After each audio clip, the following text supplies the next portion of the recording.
he merits, it is befitting that he sits with adults.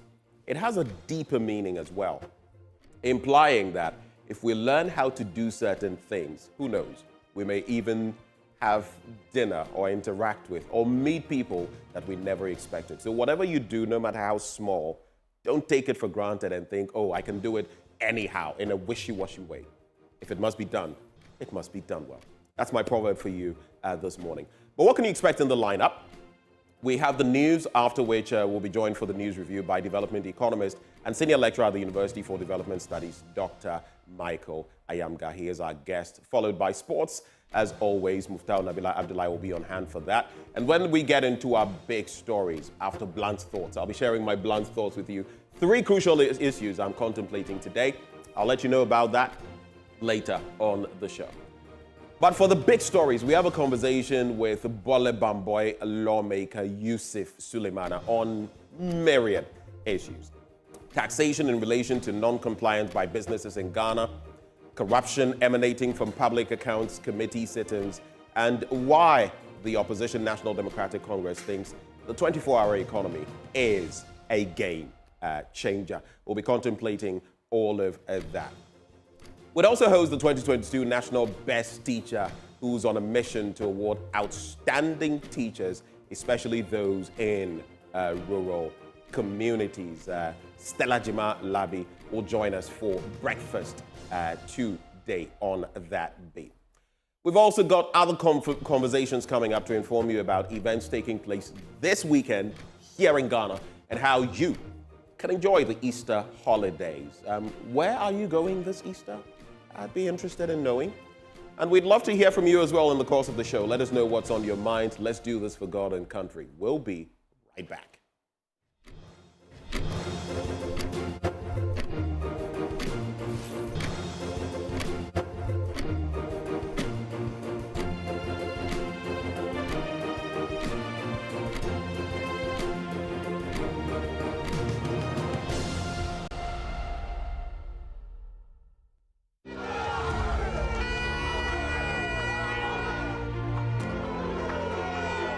The race for the Jubilee House is beginning. Ghana is at a crossroads. It is time again for the people to choose. And the world is watching. We'll do this because in the nation where every vote counts, where every voice matters, there's one name you can trust for your election coverage: JoyNews, your election headquarters. Our team of seasoned journalists will bring you up-to-the-minute updates and biased analysis in the stories behind the headlines. The election headquarters for an informed electorate. JoyNews, independent, fearless, and credible.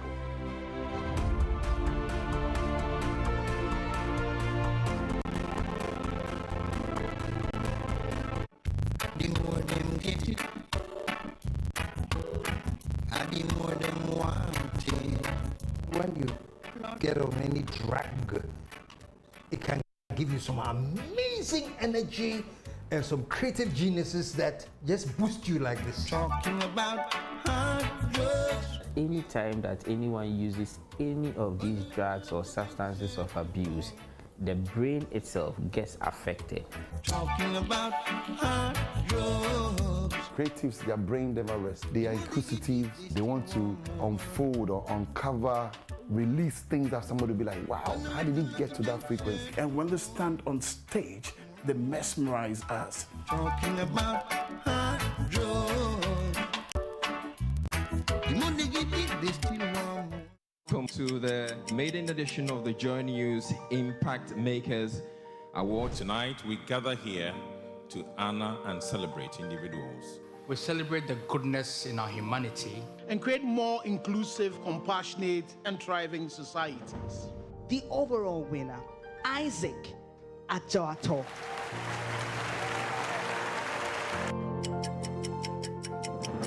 In a land where dreams are often cradled in the arms of hope, there exists a league of unsung heroes. They are the silent architects of change, the torchbearers who illuminate paths where once there was only darkness. From the verdant stretches of our farms to the innovative labs of science, from the warm embrace of humanitarian aid to the simplest acts of kindness, These are the change makers who sculpt the future of our nation, stage by stage. Unknown to them, their acts of selflessness have resonated across the land, stirring the hearts of many and sparking a movement of recognition and celebration. It's that time of the year again. JoyNews proudly presents the Impact Makers Awards 2024.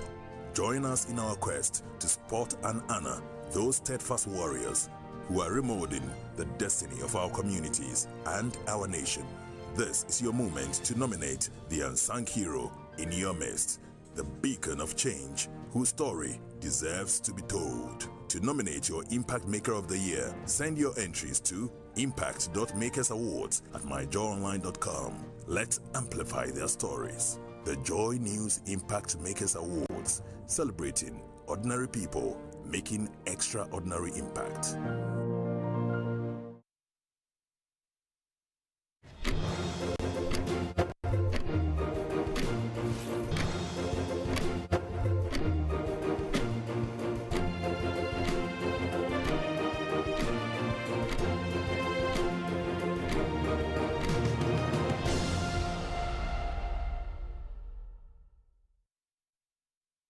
Welcome to the News Belt on the AM show. On now to our first story.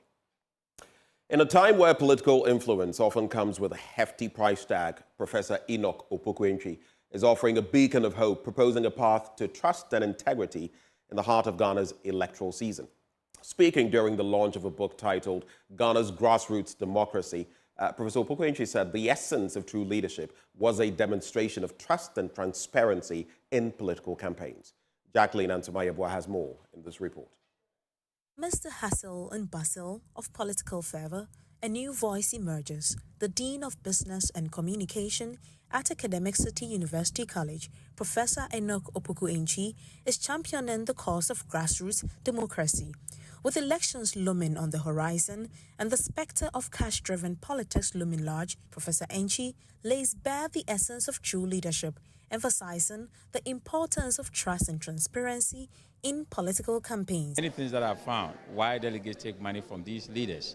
I also talked to political leaders, those who are campaigning, and then they narrated that what corrupts them. So the expectations of the people corrupt these leaders. So those are where the motivation, because the leaders we could not have, we need to build them. He shared his vision for a better Ghana, one where the voices of the grassroots are not only heard, but valued. He stresses the need for policymakers to heed the lessons within the book, understanding the fundamental values that underpin a thriving democracy. Yes, policies are all based on values. So the book influences us to have values as a country. If we know our values, this LGBTQ+ wouldn't have been a problem at the Supreme Court, because any country that knows their values stand for them. You don't even have to go to the law. And I have to explain to your audiences that the law is the least bar in any country. That is why if you are not able to clear that bar, you go to jail. So reasoning and moral uprightness is more important than the law in any country. One thing is clear. Policymakers and citizens alike have the tools they need to shape a democracy that works for all. For Joy News, I am Jacqueline Antomayabwa. Let's talk health now, as the Upper West Regional Director of Health, Dr. Damien Pungwiri, has observed that the attrition rate of critical medical staff, especially medical doctors, in the Upper West region continues to pose a major challenge to quality healthcare delivery in the region. He revealed that while 134 staff left the region last year, only 35 staff were posted to the region.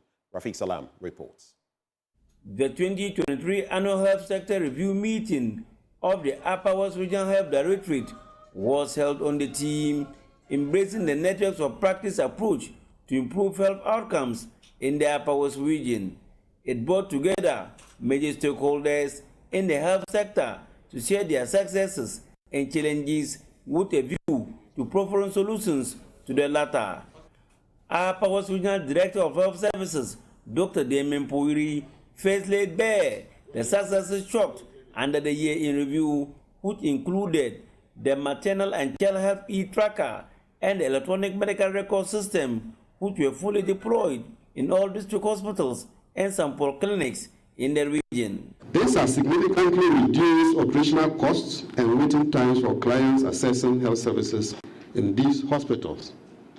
Currently, if you go to any of our hospitals, you don't need to carry your folder or lab requests or anything.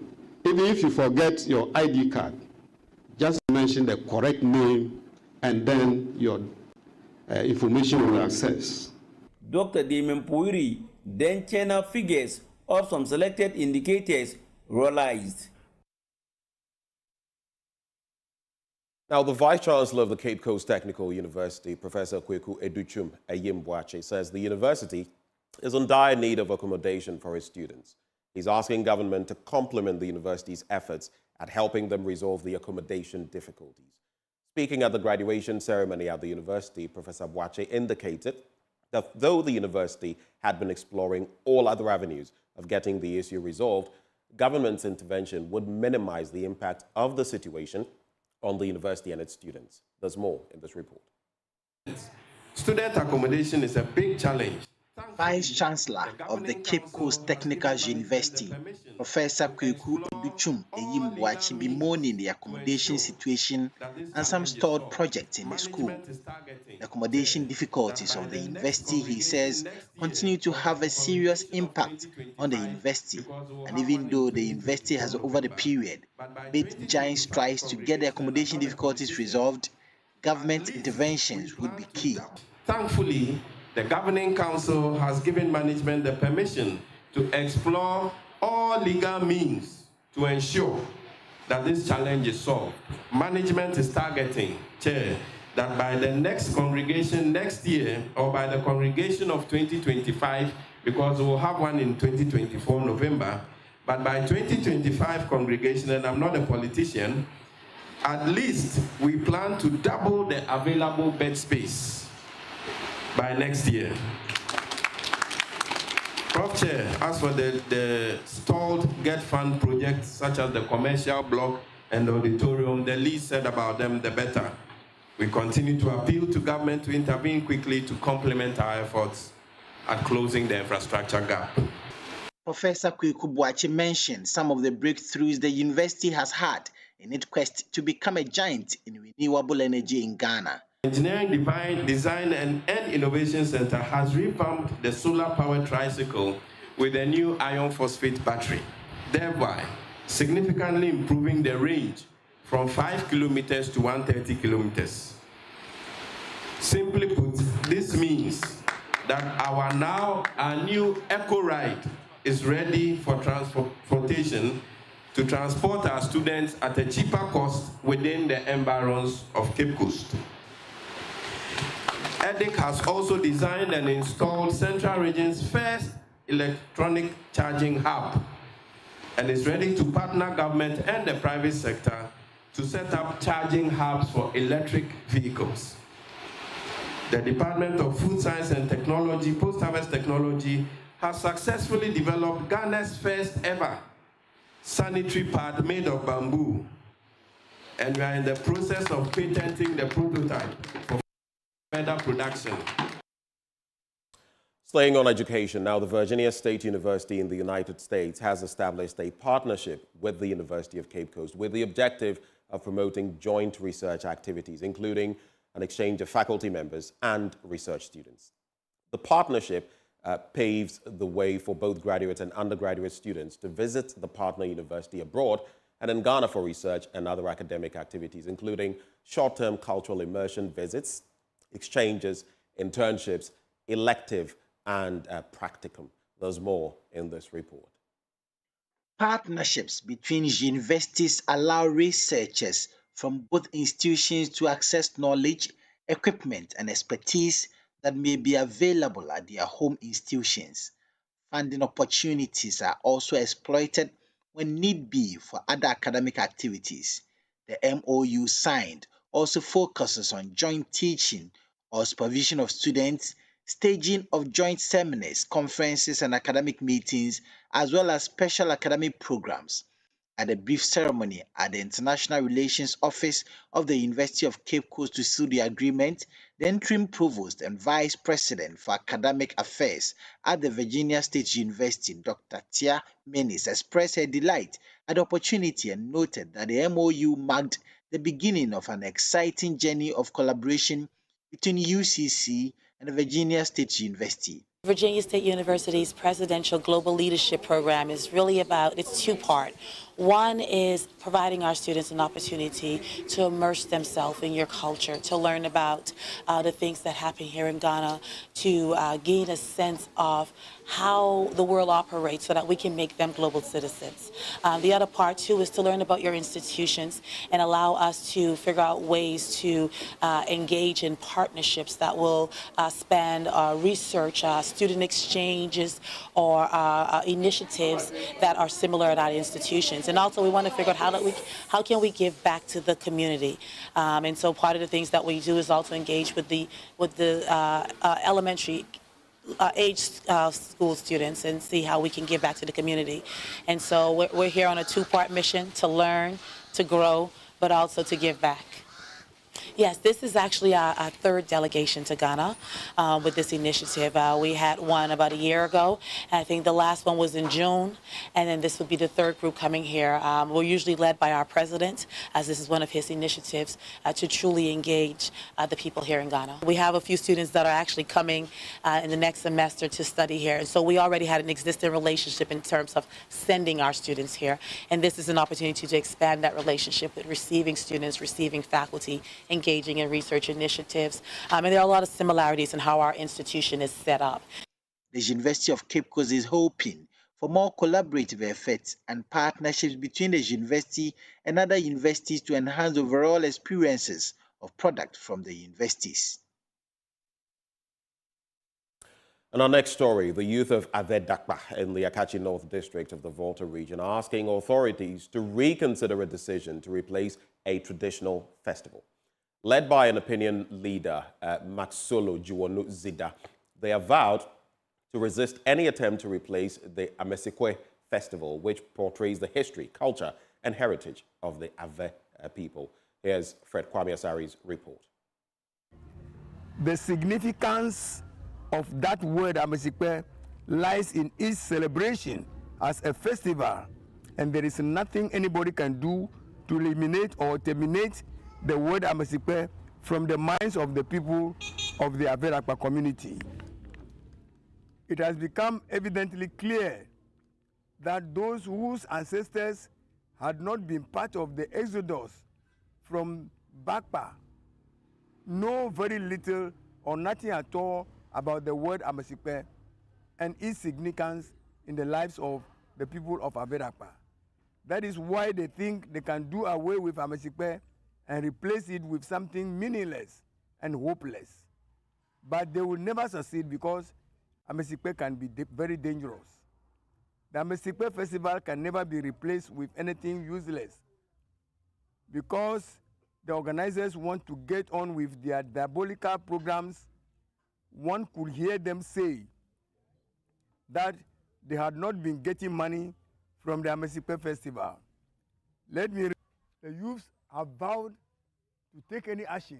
They are even ready to drop their last blood to prevent the Delademi festival being celebrated instead of the Amesikwe festival. They say they don't want the Delademi festival, but they want the Amesikwe festival. And anything short of that will incite them to do what they feel should be done correctly. Now, as Muslims across the world mark the month of Ramadan in a season of rising temperatures in some parts of the world, Bono East Regional Director of Health, Dr. Fred Adomaku-Boateng, is admonishing Muslims to increase their intake of water, particularly during their pre-dawn meals, to prevent dehydration, which can easily drain one's energy.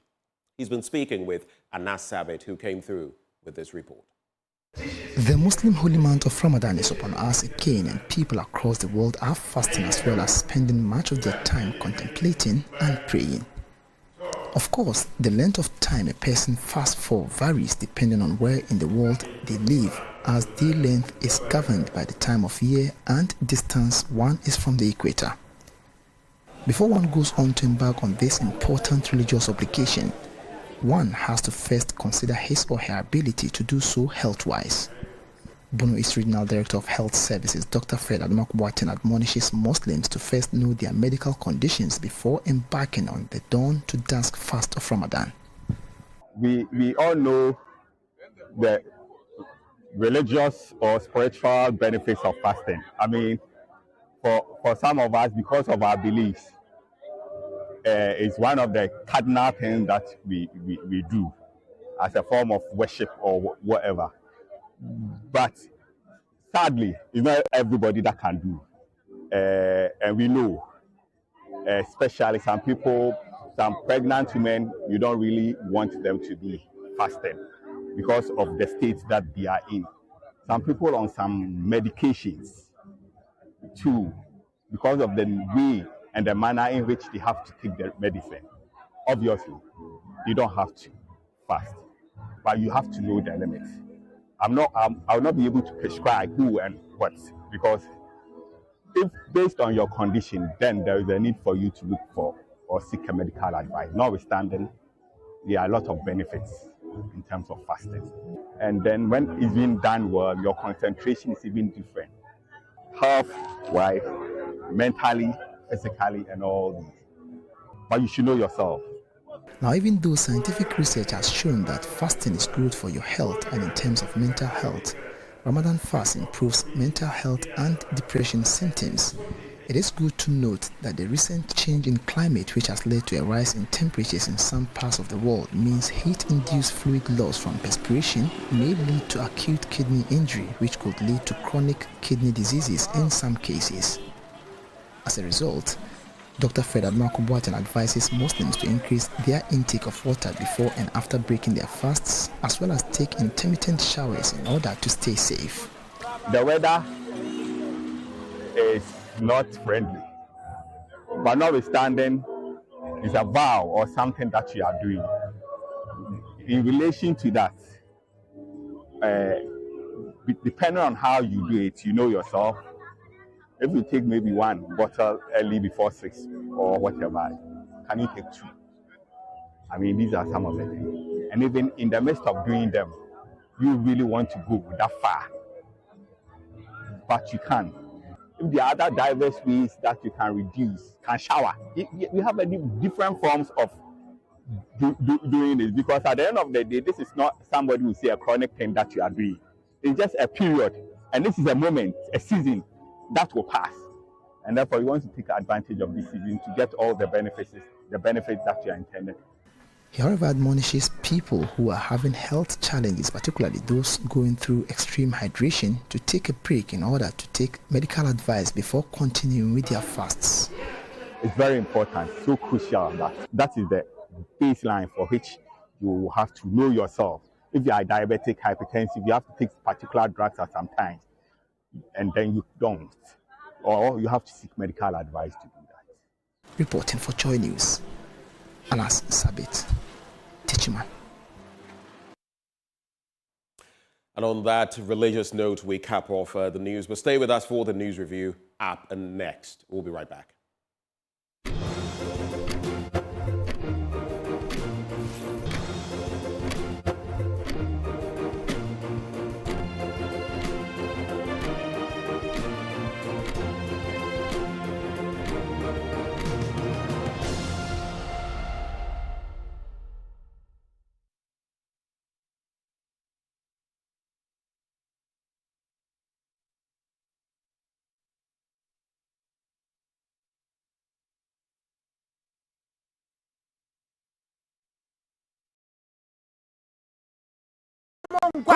Customer.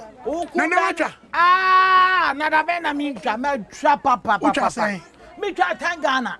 10 Ghana. 10 Ghana cedis. Nano no dia, say na obenya. 10 Ghana cedis no. Me dia. Me di 54,000 Ghana cedis. 54,000. 540 million.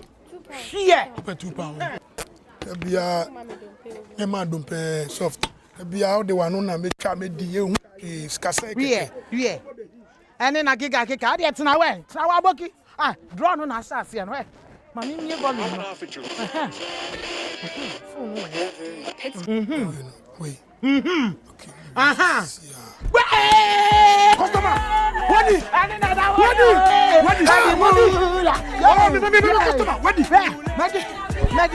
Hey, make a big phone.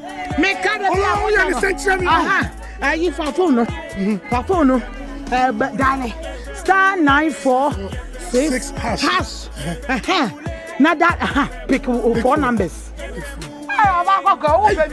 It's a what that? I can run when I don't know. Take that 54. Mario. Numbers from 0 to 9 up to 3 times daily to become one of our daily lucky winners. Dial star 946 hash to play now. Or you can also play online at www.gamepackgames.com. Game Park is regulated by the National Lottery Authority.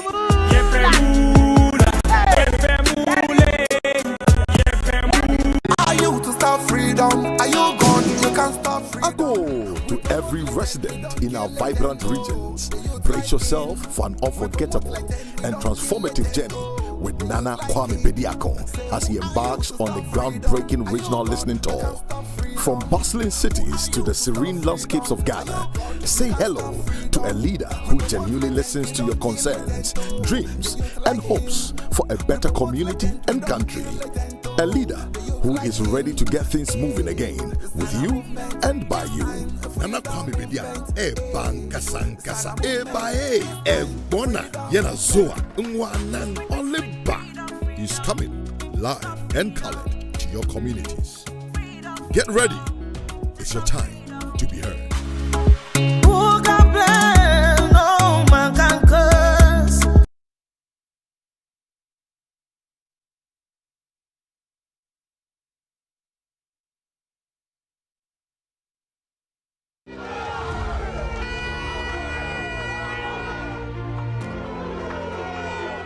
The race for the Jubilee House is beginning. Ghana is at a crossroads. It is time again for the people to choose. And the world is watching. We will do this because in a nation where every vote counts, where every voice matters, there is one name you can trust for your election coverage: JoyNews, your election headquarters. Our team of seasoned journalists will bring you up-to-the-minute updates, unbiased analysis, and the stories behind the headlines. The election headquarters for an informed electorate. JoyNews, independent, fearless, and credible.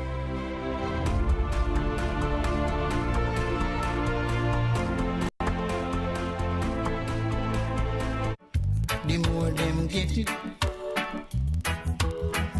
the more them want it.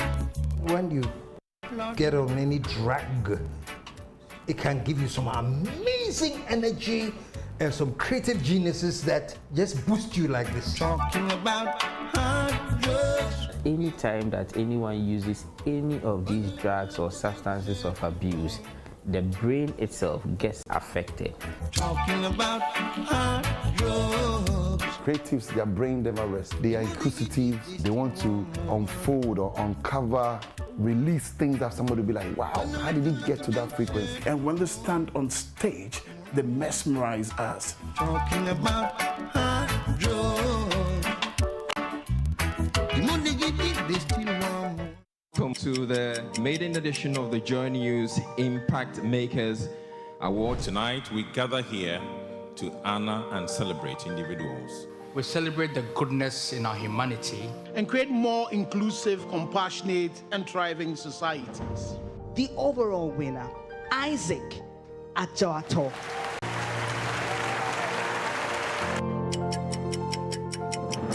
In a land where dreams are often cradled in the arms of hope, there exists a league of unsung heroes. They are the silent architects of change, the torchbearers who illuminate paths where once was only darkness. From the verdant stretches of our farms to the innovative labs of science, from the warm embrace of humanitarian aid to the simplest acts of kindness.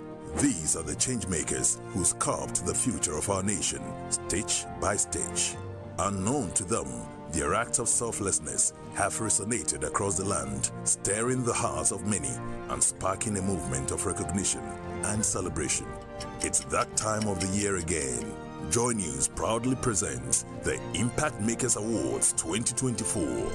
Join us in our quest to spot and honor those steadfast warriors who are remolding the destiny of our communities and our nation. This is your moment to nominate the unsung hero in your midst, the beacon of change whose story deserves to be told. To nominate your Impact Maker of the Year, send your entries to impact.makersawards@myjoyonline.com. Let's amplify their stories. The Joy News Impact Makers Awards, celebrating ordinary people making extraordinary impact.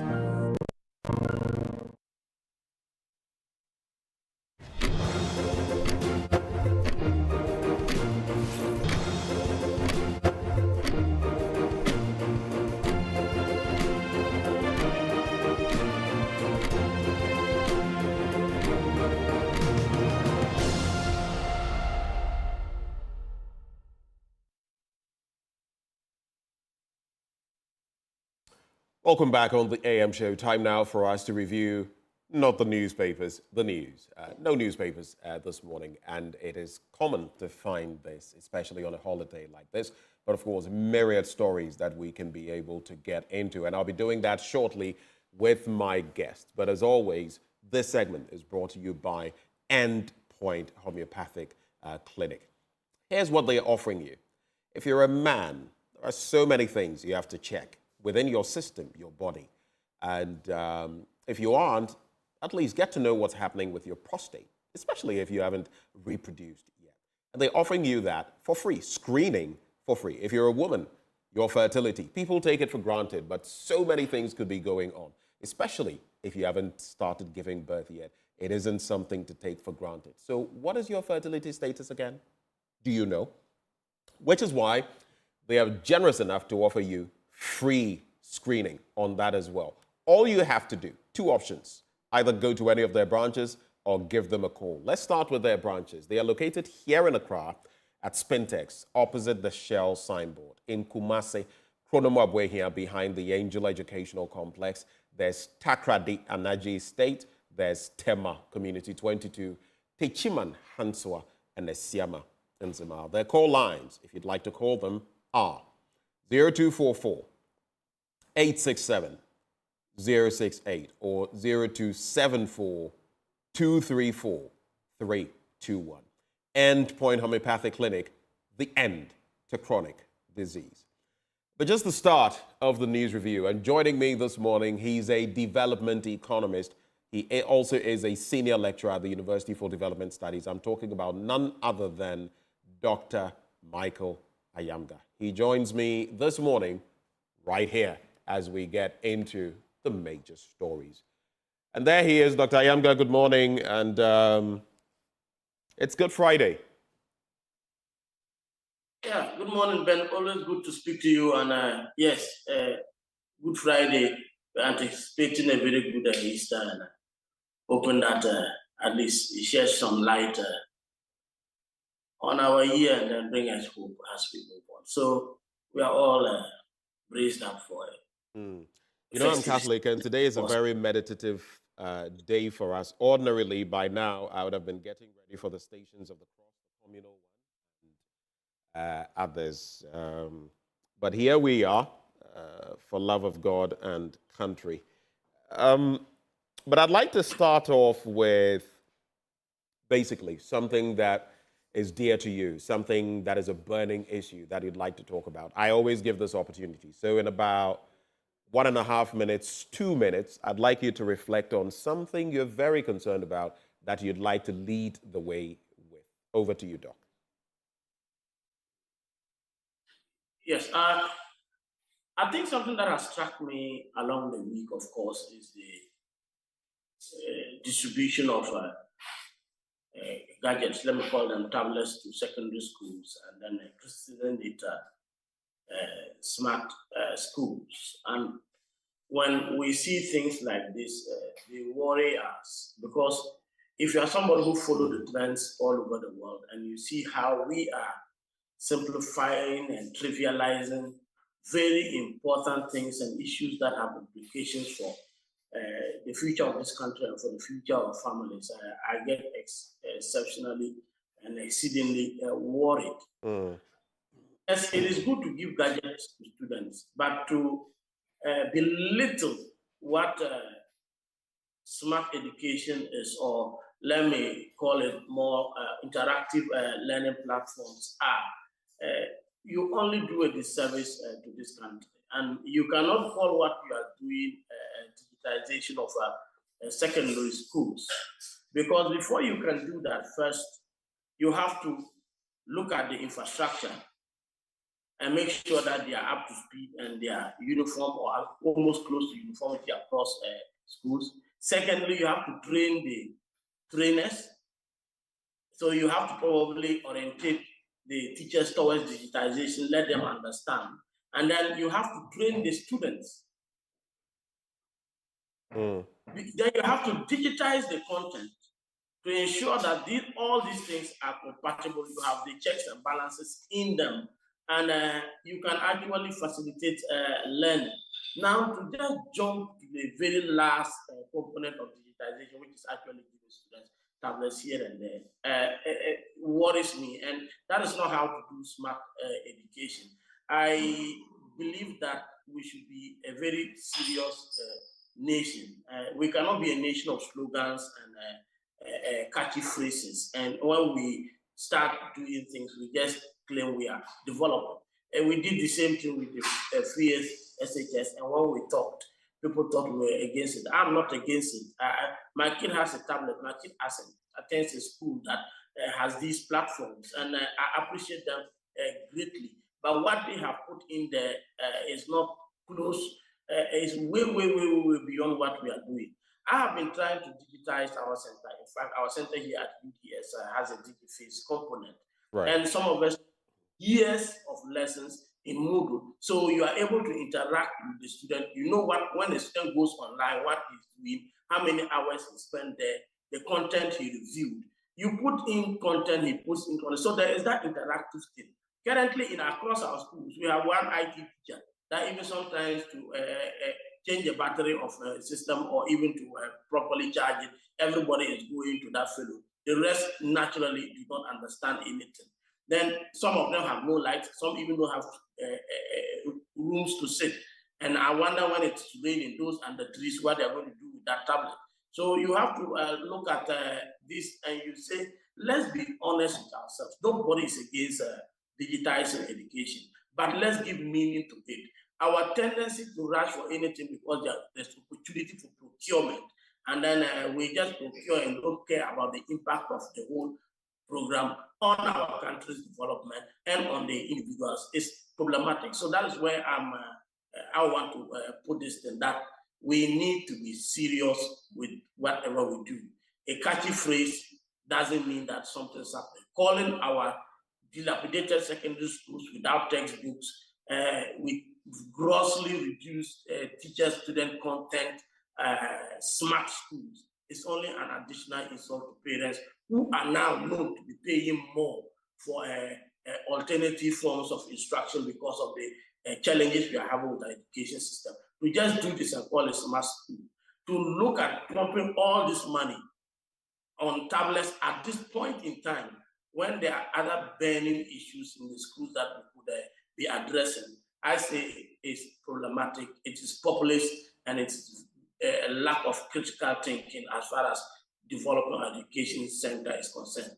Lastly, I call for a national dialogue on education. I still think we have to do this, because to allow this to the whims and caprices of anyone, you jump the next day and they are bringing a policy, you don't know which plan is coming from, which program it is following, and you cannot be toying with people's words like that. Random policies that comes into anybody's mind, and our kids have to follow it. They don't get the chance to do it all over again. And if you have to take such policies, such decisions, you ought to be careful and ensure that we are up to speed. What we are doing now is creating the next generation of app users, a market for students who are learning actual science and doing actual digitization elsewhere. It is problematic, and I hope that we policymakers and we those at the forefront of policy discourse, take these things seriously, and move away from the politicking. I am bearing the full brunt of teaching students who have not been adequately prepared to be taught. And the more I talk about this, it conveys the passion inside me. I don't want us to fail the next generation and to fail this country. Well, thank you very much for those thoughts. I see someone watching us live. Princess, it's been a while. It's good to see you actually connecting with us live via the feed. But anyway, let me come to this. So when you go to myjoyonline.com, economy to rebound in 2024, manufacturing sector to recover strongly. That story is there. And having endured the worst economic turbulence, Ghana's economy is expected to rebound in 2024, according to IC research. Its inflation forecast suggests a non-linear but general decline in inflation towards the mid-teens by 2024, despite recent elevations in foreign exchange pressures. Now, the expected general disinflation outlook, it said, would sustain the recovery in the price-sensitive manufacturing sector in 2024 as a rebound to positive growth in 2023 from a contraction of 2.5% in 2022. And I'll just quote this portion and wrap with what the report says. It says, having endured the worst of recent economic shocks with the ongoing policy adjustments delivering modest signs of macro-level improvements, we perceive favorable conditions for a rebound in economic activity in 2024. But if you look at the exchange rate, if you look at current inflation, and I'm not just talking about the figures out there, because inflation is also relative depending on what you do and how you do it and what your purchases are and what your purchasing power is. You look at the taxes, look at everything in between, even our cocoa and how things are panning out, something I'm going to be talking about in my blunt thoughts. What is your reading? Do you subscribe to this report's conclusion that things are going to get better? And lest I forget, Dumso as well, which is impacting business. Your take. Yes, Ben, you took the wind out of my sail. I looked at the general titling of this report, and they said the economy to rebound in 2024. We are in March 2024. That is the first quarter. So when they are saying 2024, what do they mean? Secondly, they haven't told us what is happening in the economy. That is the source of this rebounding, why manufacturing is going to grow. And they say it's their perception. So as you said, perceptions, everybody has a perception. This is not a robust and scientific review as far as I am concerned, because even if you are just taking a cursory look at the economic trajectory of most of the trajectory of most of the economic fundamentals, you realize that we still have to worry. There are projections that we may end the year with inflation still around 27-28%. That is, instead of going down steadily and providing confidence by maintaining a downward trend, it is currently sporadic, going up, coming down, and no real expectations that can be formed regarding it. That is a key. You were talking about scientific, so this is what they are saying.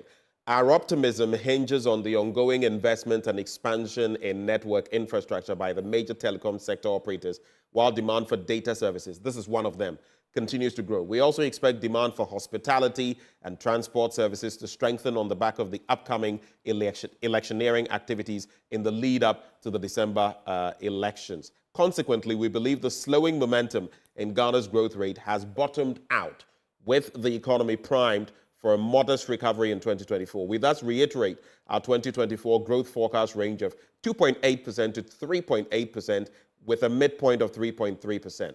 It's concluded. Yes, that's why I still say the data, the research is not scientific one. They are all based on perceptions and not real concrete data. You are talking about investment in network expansion. Definitely, how does that tie in? And to what extent is our economic growth hinged on network? That is one question you need to ask. And I just think that this is probably mere conjecture. Christmas periods come with their own pressure on inflation. They come with their own issues on importation. So yes, you are thinking that it is possible to experience some spike in maybe some sectors, but that is not an issue of an economic rebound. You cannot describe sporadic or a random movement in the economic trajectory as a trend. And when you say rebound, it means something has hit the base and it is now on an upward trend. What they are talking about is a festive season and an event having a momentary impact on the economy. These are two different things. And I don't, as a researcher myself, I don't want to rubbish people's efforts because we know sometimes it takes a lot to do this. But I think that the findings here and the approach here suffers from thorough deficiencies in the methodology they have applied. As I was indicating, investment is key. And for any nation to grow, we must have a positive net investment. That is fundamental. We need to invest, for example, to reduce depreciation of the capitals we have, and then to also increase the efficiency of the capital. We have to have a reducing capital output ratio to actually significantly grow.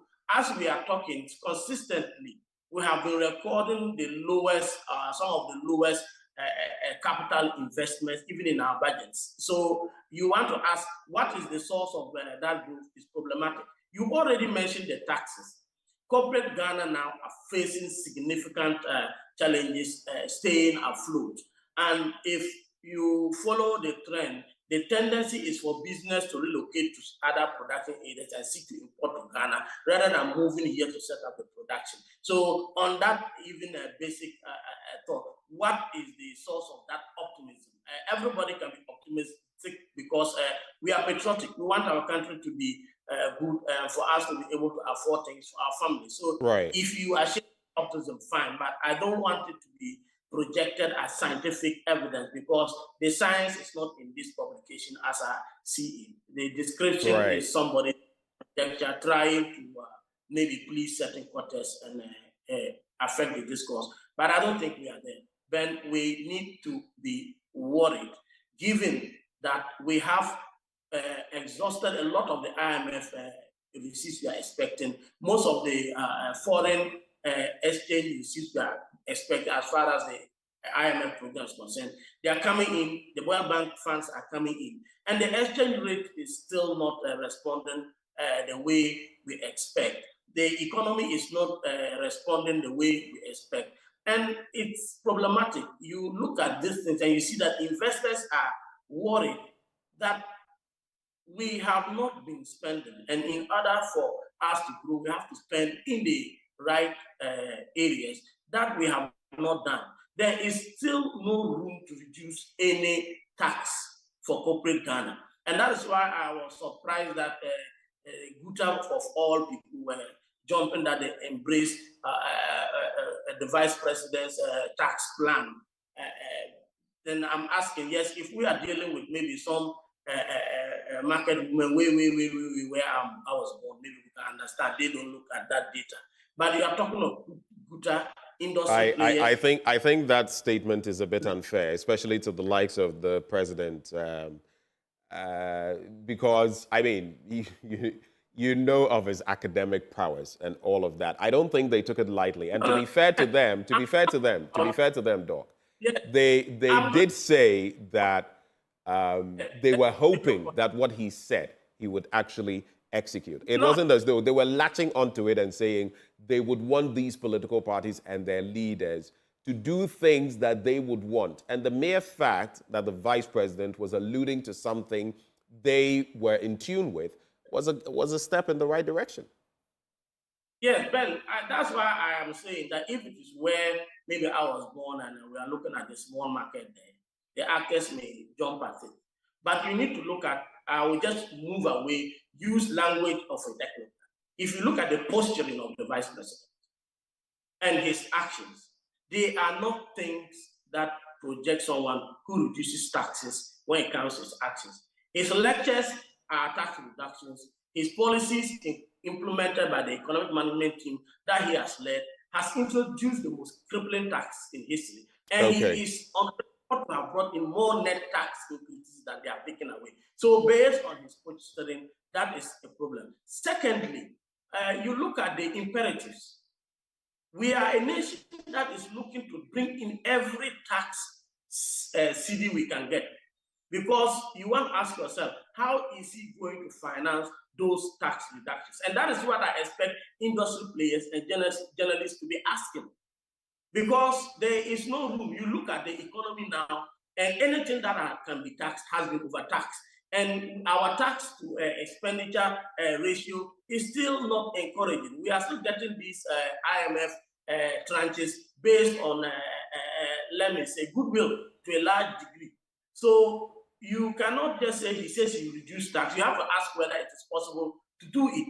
And I don't think it's possible to do it, because we have no financing it. Once we are paying taxes, we have to ask ourselves, where is the money going to come from to fill the huge hole that we are going to create for these revenue deficits? Because then government has to spend to invest, as you rightly indicated, and those investments must be financed by receipts. We are out of the credit markets, and it is unlikely we'll get back there anytime soon. So if you now take this into consideration, you want to ask somebody, yes, it is good to say you reduce taxes, but looking at the framework, you yourself, your orientation and your posturing, your actions in government, plus the imperative, the practicalities within the economy, is it possible for somebody to be saying that you reduce the kind of the answer is no. No. So we have to make the interaction bite-sized so that we can also look at a compound of other issues. Just something I heard you say that, and I don't want a response on that, but I heard you say something about we are even getting the tranches of the IMF money being doled out to us on the back of goodwill. There may be some goodwill. We've seen about, some of us, for example, the flying in of the IMF boss, Kristalina Georgieva, over a weekend to come here. Some have suggested that means things are not exactly going well. But our country has also ticked certain boxes in terms of getting these sums of money. So I think it's a bit unfair when you say we are getting it maybe solely or predominantly based on goodwill. But let's move away from there. Government suspends implementation of price stabilization and recovery levy on petroleum products. And the story, again, on myjoyonline.com says, government has directed the National Petroleum Authority to suspend the implementation of price stabilization and recovery levy, PSRL, on price buildup on petroleum products. Now, this will freeze the implementation of the levy charged on every liter of petroleum products and kilogram of LPG from Monday, April the 1st to June the 30th of 2024. It was contained in a letter from the National Petroleum Authority to all the players in the oil marketing and distribution space in the country. Do you think, looking at the prices of fuel, which have been going up, inching up a bit more recently, do you think this will act in any way to cushion the ordinary person, patronizing LPG or purchasing fuel at the pumps? Briefly on that. Well, without talking about the economic implications, any opportunity to give a Ghanaian now a person one is welcome. And I welcome the move. It's rather too late. You see, when we were calling for a review of these taxes, especially in the petroleum pricing formula, we wanted to form expectations. We wanted to influence, let's say, economic growth. If you do it early enough and the economy don't suffer the effect, any small decrease in petroleum prices brings a significant benefit because the economy is growing. Now you have reached a point where we have lost control and we want to make infinitesimal changes to prices of petroleum. It is not going to significantly affect cost of petroleum. And now we realize that those we are working with, those in the transportation sector, respond to these quantum changes.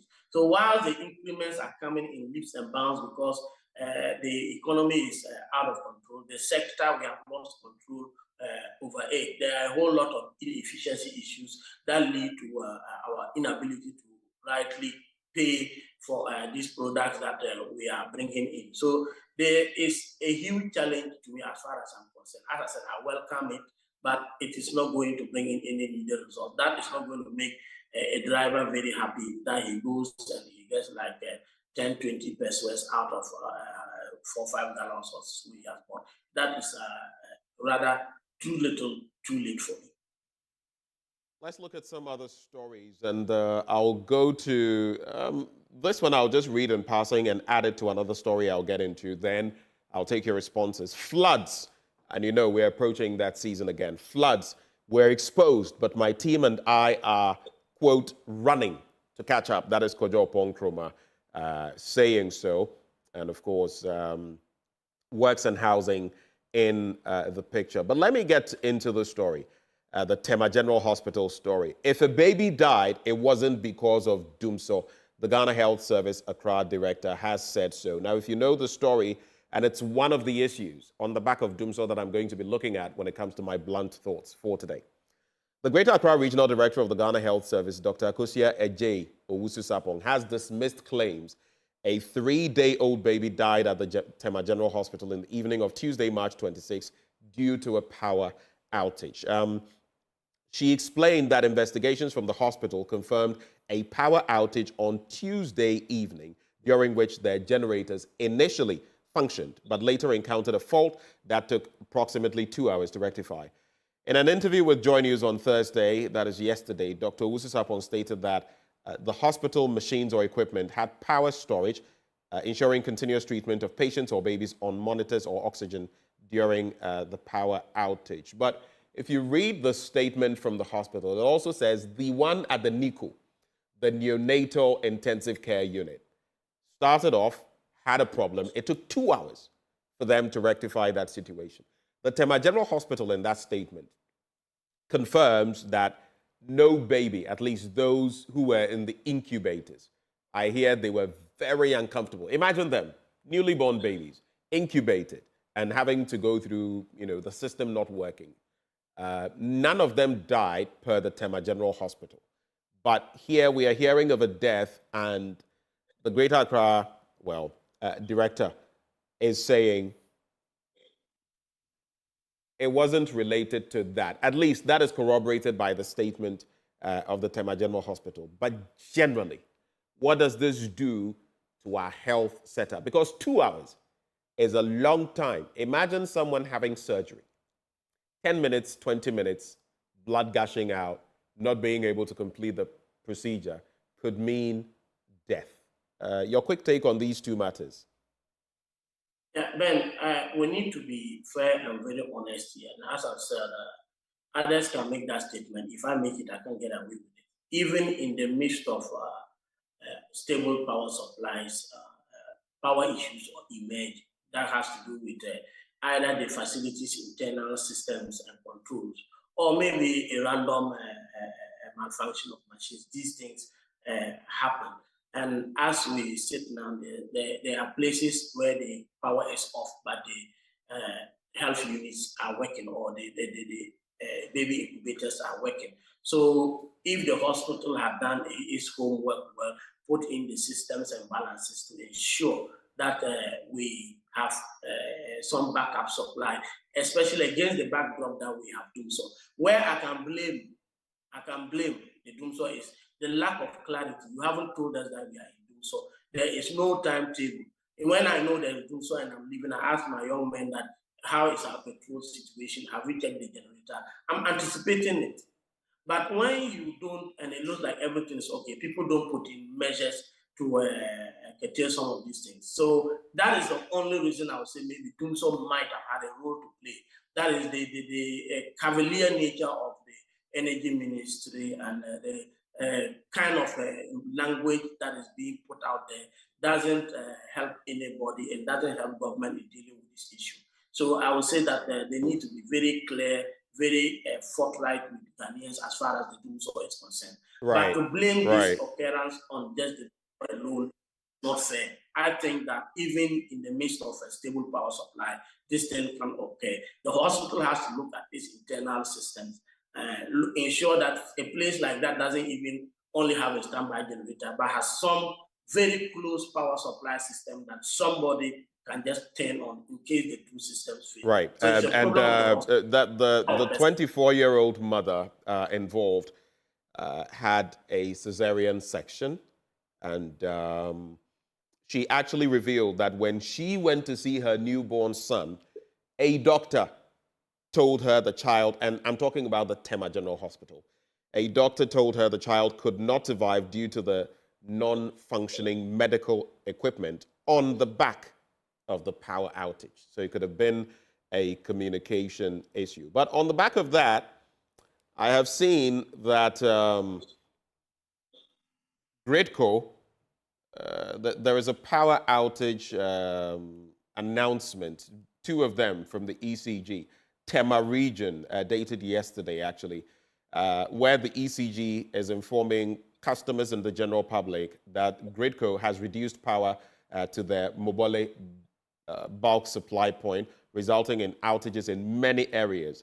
Afienya Quarries, Christian International School, Ochebreku, Okushibri, Jerusalem, Apollonia City, Katamanso, all the way to Star Steel and Dodowa switching station. So if you've not heard of that situation yet, the ECG is saying based on Gridco's reduced power supply to that station, the Mobole bulk supply point, all of these areas, I'm sure you can go to the website of the ECG, are going to be affected. And there's another one also stating, also dated the 28th day of March, which is yesterday, suggesting that, let me quickly get to it, because of the same reduction in power supply to their smelter 2 bulk supply point, Wanghen Cement, Goyle Bitumen Plant, Leyland Paints, Oyoko Europass, Japan Motors, Mankwadze Fisheries, Ginseng, Akasanoma,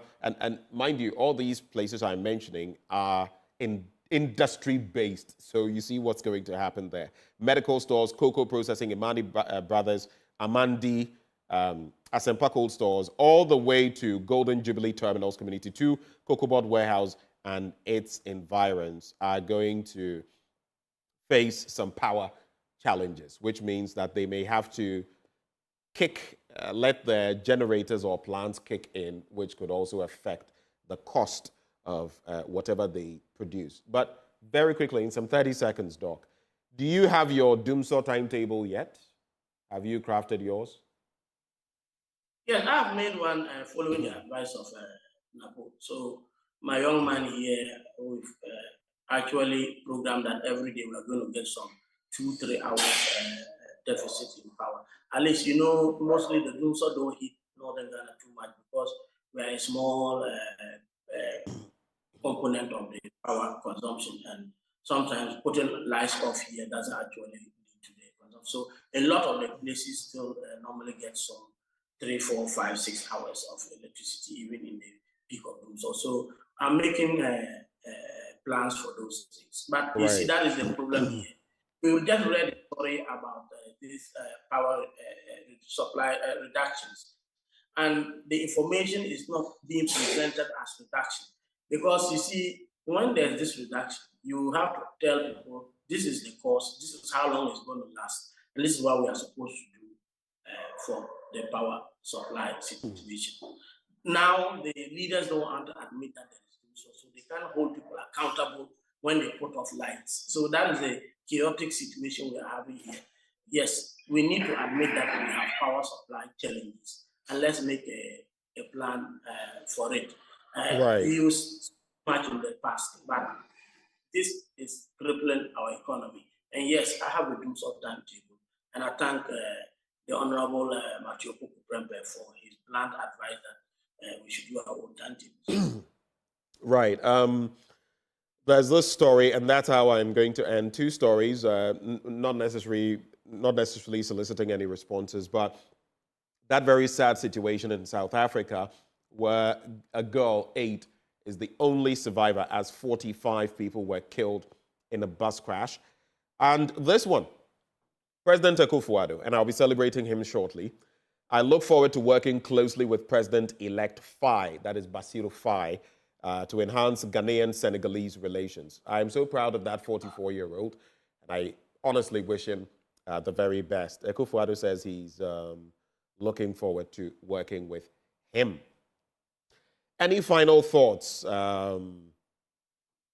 Ayamga, before you take leave of us? Today actually is the president's birthday. Any words for him? In less than a minute, we have to go. Yeah, he's a proud of the nation, a grandfather. I wish him a happy birthday. I hope that he stays strong so that he doesn't leave office with a lot of challenges that we soon have to be dealing with the president, the former president, and so on. So I wish him a happy birthday. I know he is overwhelmed with tasks, and we cannot say he is not doing his best. It's just not enough. So I hope that his last few months in power, he sees them as a chance to turn around his legacy and begin to move away from overly partisan and political orientation to a more national outlook that allows us to feel part of Ghana and see national development as all of us have all responsibility. If he works well this last 6 months, I'm sure he may be able to salvage his image. As it is now, many people are not too optimistic and too happy with him. All right. Doc, thank you so much for joining us for breakfast this morning. And I've been interacting with development economist and senior lecturer at the University for Development Studies, Dr. Michael Ayamga. Of course, I'd like to wish the first gentleman of the land, Nana Addo Dankwa Akufo-Addo, a happy birthday. Today he turns 80. I would have wished that the circumstances in our country were different at this time, but it is his birthday. I'll reserve the bashing for my blunt thoughts, but for now, we celebrate you, Mr. President. May you live long to see a better Ghana. And I'd also like to celebrate Marcia Kafui Akoto. Today is your birthday. You're hitting that floor, getting deeper into it. I wish you the very best in life. God bless and keep you. Before we veer into sports, this segment always brought to you courtesy of Endpoint Homeopathic Clinic. They're offering you, as always, if you're a man, prostate screening for free. If you're a woman, fertility screening for free at any of their branches. Here in Accra, at Spintex opposite the Shell signboard, Kumasi, Kronumabwe here, behind the Angel Educational Complex, Takrady Anaji State, Tema Community 22, Techiman Hanswa, and the Siama in Zama. Their call lines 0244 867 068 or 0274 234 321. Endpoint Homeopathic Clinic, bringing us to the end of the news review. And they say the end to chronic disease. But up next, we serve you sports. Do stay.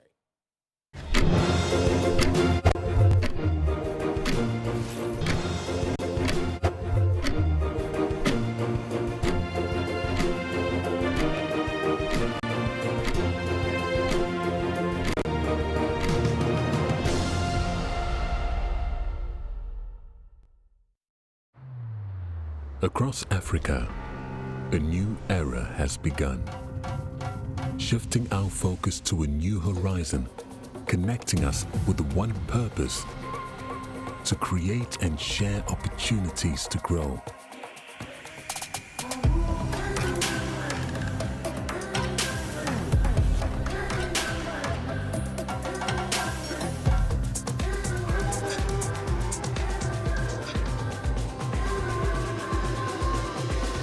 Today, we are making a brighter tomorrow, built by our dreams and our energy.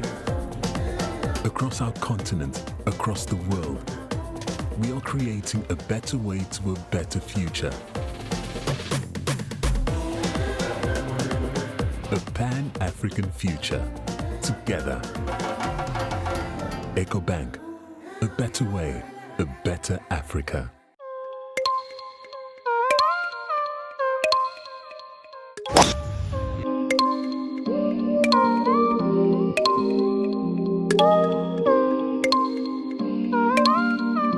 On the 10th of November last year, His Royal Majesty the King Osei Tutu II, Tumfo, launched the Hill Komfanoche project.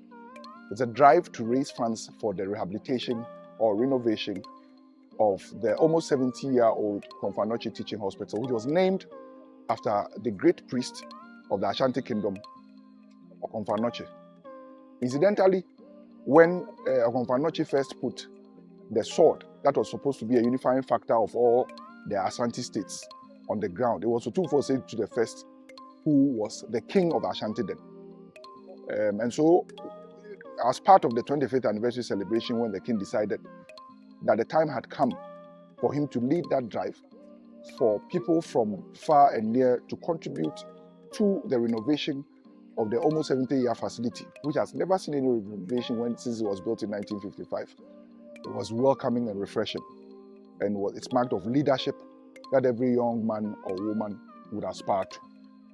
Now, like I said, every day, on the average, we receive about 1,000 patients who are coming from at least 12 out of the 16 regions in Ghana. So Okomfo serves as a referral facility for 12 out of 16 regions in Ghana. Ordinarily, retooling of a hospital like Okomfo would be seen as a responsibility of government. It is indeed true, but in many developed democracies, like the United States, Canada, UK, Germany, I'm sure many of us who have lived there at one point or another in our lives are aware that these things are done. Private individuals, philanthropists, and so on give, non-governmental organizations give towards the renovation, the building of new hospitals, and so on and so forth. And so the king, being a golfer himself, the golfers decided that it was one of the ways by which they could contribute to the king's vision. And so today what has happened is that the golfers are launching a competition of a sort that would see to them contributing generously to the king's drive. I have absolutely no doubt that the golfers have done, their names will be written in gold. Posterity will judge them favorably. Thank you very much, and God bless you.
Hello everyone, welcome to another edition of Prime Take.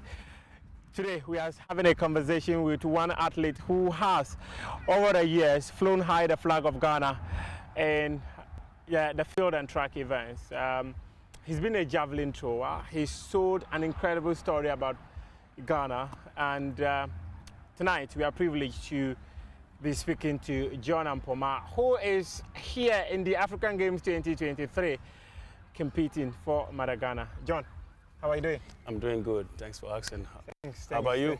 I'm also doing good. Thanks for making our time to speak to us despite the busy schedule that you've got. Yeah, for sure. Welcome back home. How has home been like? It's been good always. You know, the atmosphere, the crowd, seeing friends and families. It's just been amazing. Just a very wonderful welcome. Tell me your early days, your life beginnings. How were they like? It was rough.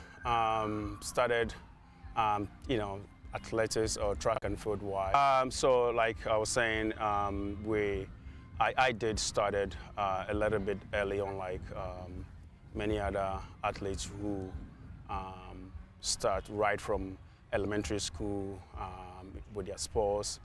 I started, I think, second year of high school. Yeah. So I didn't know what I was good at until my sports master just found me and said, hey, I think you can throw javelin because you are big. And that's how I started. But long story short, as you know, and many Ghanaians also know, infrastructure-wise, very difficult. There was a point of time where I was just using regular sticks, go to the bush, cut some sticks to throw. Post-high school, I didn't go to college or university here, so that was the end. And then basically after high school, I did exceptionally well in high school with a boys javelin. But post-high school, that was it.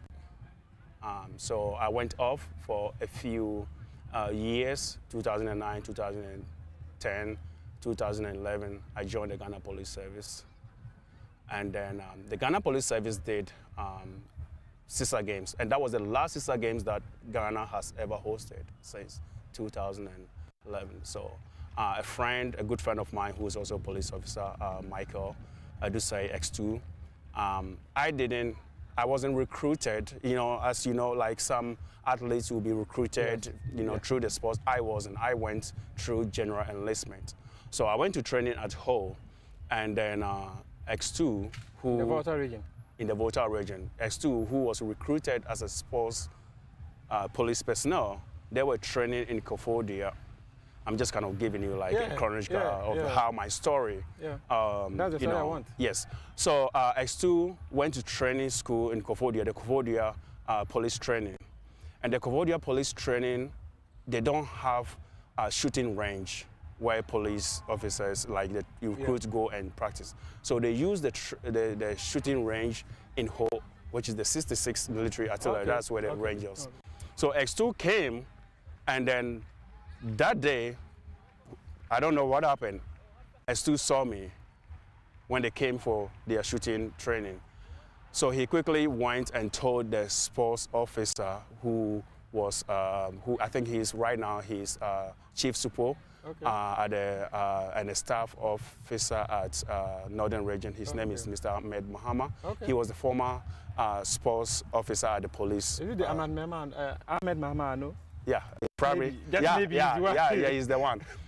So I'm just kind of giving you like a story of how, it all began, and then, all the challenges that I went through.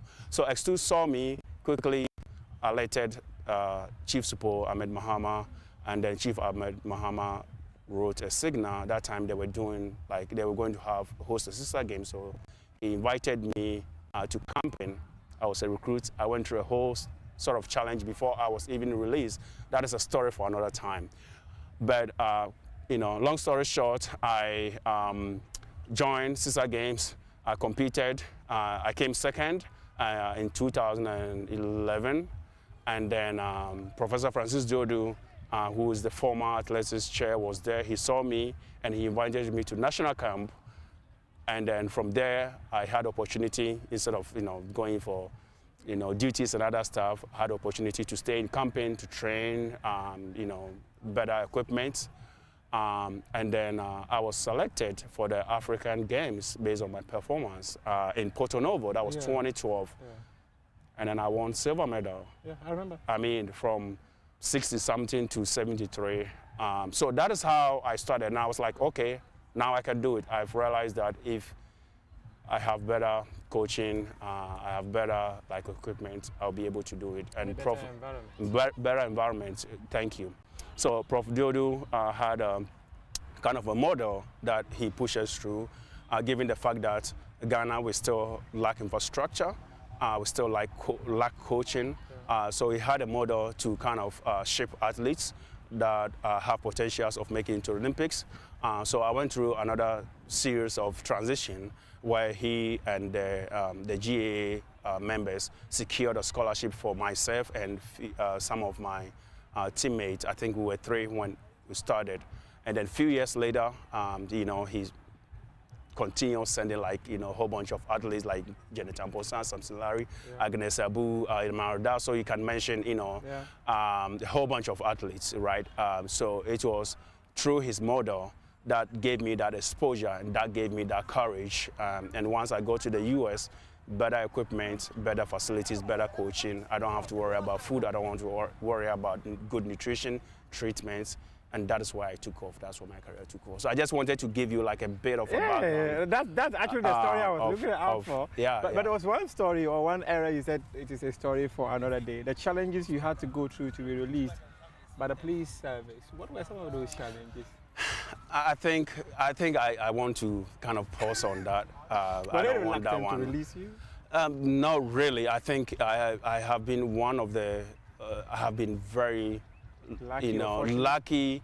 I have been I've received so much from the country, support from the police service, from Mr. Ahmed Mahama, Chief Super Ahmed Mahama, from GA, from Professor Francis Diodu. I think I have been one of the biggest beneficiary of all these institutions and people that I've mentioned. So when I say a challenge, it's not a challenge that challenges an individual are quite positive and negative. Yes. There are challenges that reinforces you to get better.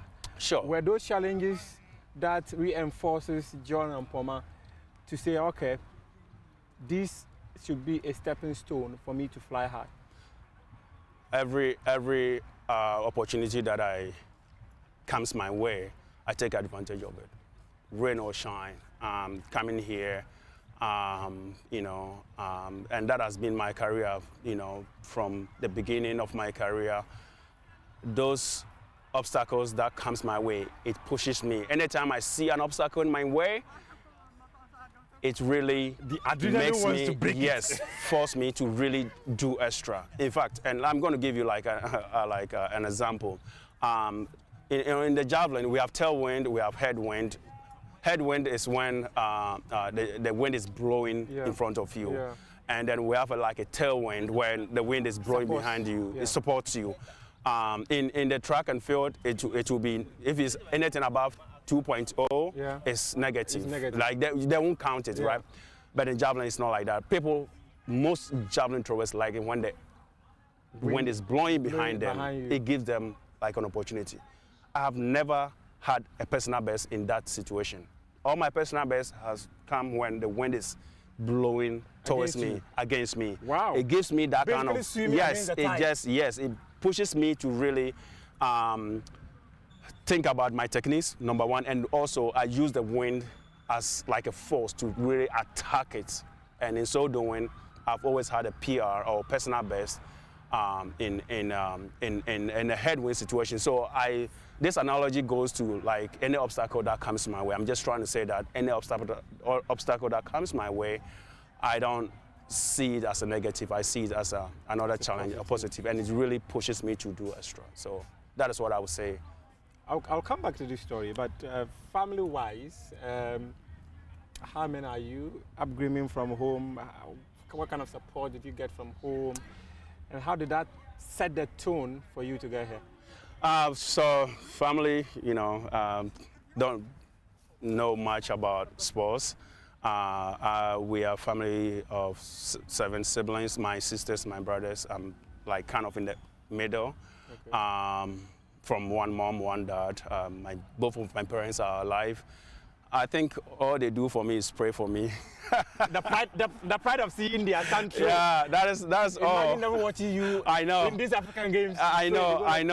In fact, I think, because my, coming here was kind of a last minute. It was kind of, I didn't really talk about it or publicize it. But all of a sudden the news broke, and then, oh my goodness, the calls that I have been receiving, the text message from friends, the Facebook hypes from my elementary school, high school, JS, man, I didn't know I have that kind of love and support. So with my family, that is the support that I think I have for them. They have always been rooting for me, always proud of me. I am the only person who did sports in the family. My mom was a runner when she was younger, but I think I picked it from my mom's side a little bit. You took your mom's DNA? I think I did. Your father would not be happy to hear that. Well, he'll be fine. Yeah, so yeah. I have other relatives who also did a bit of sports, but in terms of getting to the highest levels, it's just me. But they've always been rooting for me, and they've always been proud and praying for me that to have me as a brother in their family, and I'm just proud of them too. My wife is back in the US watching me. I met my wife through sports. Professor Francis recruited my wife. Her parents are from Ghana, but she was born outside. And per our constitution, right, you know that if your parents or grandparents are from here, technically you can compete. They won't allow you to vie for office though. But anyways, that is another story. So in 2014, Prof. Zodu, another model that he introduced was kind of boost the Ghanaian contingent with foreign like third or second generation immigrants who were born outside, Ghanaians who were born outside, who and willing to compete for Ghana. And willing to compete for Ghana. Yes, so he brought a lot of people. In fact, he still does. We have a shot putter, Jima, Flanks, all these kind of guys, you know them. And it really boosts, our team, and we did very well. So that model, so when Julia, my wife, came on the team, she was a thrower too. I think she holds the national record in discus. Now you're going to produce throwers in your house. We hope so. So in 2014, so that is how I met my wife. So I just want to say I have benefited a lot from this sports. And just wearing this jersey, having Ghana, I don't know how to describe it. It's just a great feeling to really represent the country. Rain or shine, whether you win or you don't win, to be able to wear this, we are 30-something million, to be able to come here and represent the whole nation. It's a feeling that I don't know how to describe it, but I'm extremely grateful for Ghana, for the Ministry of Youth and Sports. I'm extremely grateful for the Ghana Olympic Committee, the Ghana government, the Ghana Athletics Association, Professor Franziodu, the Ghana Police Service, Mr. Ahmed Mahama. I can't mention them. My family, I cannot. Talk without giving them the thumbs up for what they've done for you. But extremely grateful. But tell me one thing. There are many things that, like you mentioned, in the African Games when you went there and you won a silver medal. Sometimes it's quite rare, considering the fact that we always pride ourselves as a country of athletes, but hitherto we hardly paid attention to an area like javelin, an area like shot put, an area like even high jump and triple jump and all those things. But you stood out as one of the few who used javelin to actually sell this country so much. Tell us, what are some of the things that are required that we have to do, not to just focus on the tracks, but know that on the field as well, we have athletes who can really do great stuff. In fact, you've chalked some successes in that area. Yeah. So, yes, that is, I think it's not just javelin, but, all the other field events, it's not a very known kind of, people are not used to. There are some events. I mentioned steeplechase and some of what is steeplechase? Yeah, what is steeplechase? So I think it starts with the media. People get to know. No, I'm not. I'm actually saying that to be able to kind of draw people's attention that track and field is not about running. Yeah. It starts with education. And once in a while, you're going to have the John and Pomans, and others who come up and then draw people's attention, and they will be like, oh, so javelin is also part of athletics, right? But if you Fent, Sadiq Adams, Kevin, Yao Fosu, Benghazi, mention names, they, if you guys begin to talk about, just a segment and just talk about every event under track and field, one by one. I think that is where the people are going to be like, and potentially also project some Ghanaians who have succeeded in that field. Then that really draw people's attention, because people watch, you guys have a lot of viewers, and you guys are so powerful. And I think that is where people are going to begin to realize, oh, okay, there's a sport called javelin or shot put or discus. Hammer throw. There's so much potentials in this country, but everybody want to run. I started as a runner because I didn't know what javelin was. It was until I got to high school that my coach saw me and said, "You are big, you can throw," just like that. And that is how it began. But if we can project some of this stuff and the kids are seeing it and they say, okay, maybe I'm not fast like Joseph Polamo or Benjamin Zamati, but I can throw. I don't have to run a lot to throw the javelin. I can do just 20 meters and throw the javelin. Let me go try it. I mean, some kids are throwing catapult and they're throwing stones, hitting people's car. Just give them the javelin. Just, expose this sports, this field to them. And they'll be able to kind of think about, like I said, the equipment and the facilities are very important. But there was a point of time where I was using stick to throw, to train. Julius Yogo, he started with YouTube. There's so many people that started on this continent learning how to throw javelin by using unconventional equipment, right? But if people don't know that there's an event called javelin that people can really train and really go to the Olympics and compete in the javelin, how are they going to know? Javelin found you or you found javelin? But I think that's a good question. The eggs come before the hen or the hen before the eggs. I would say people, my coach discovered me, so I don't know. You've not answered the question. I would say javelin found me. Yeah. You were destined to be someone to throw.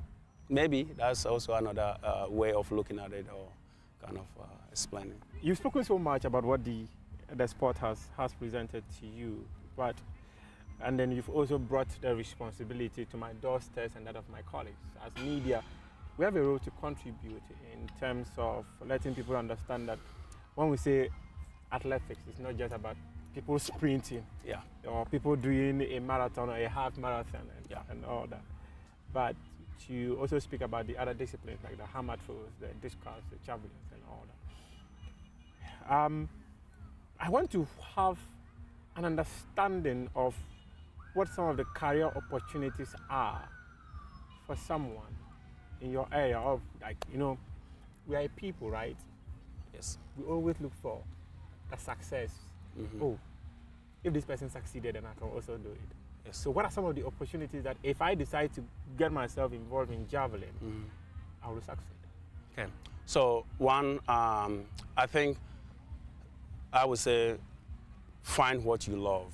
If you find what you love, success comes automatically. If you don't love what you do and you're thinking about maybe I'm going to get money from this, I'm going to get this from it, and if you're not getting that, then that is where you begin to kind of pull back. I love to throw. I think, like you said, maybe I was destined to throw. I always love to throw, and I love to wear this vest all the time. So regardless of what I get from it, that is not one of the things that I look for, right? But the motivation is there because I love to do it. I love to throw javelin. I love to throw stuff. But let me put that aside and just answer your question straight. Like when you're talking about success, here in even the University of Ghana, I've heard, I'm not too sure, and you can correct me if I'm wrong, that there are athletes who are basically having like a free scholarship where they are not paying fees. Yeah, it is most of the universities. I know UDS, I know this school, I know UCC, where I schooled, so I know. In fact, Rosie Ebua was one of such. That's the first benefit. That's the first benefit, to be able to have free education without paying a penny. I couldn't go to the university because my parents couldn't afford.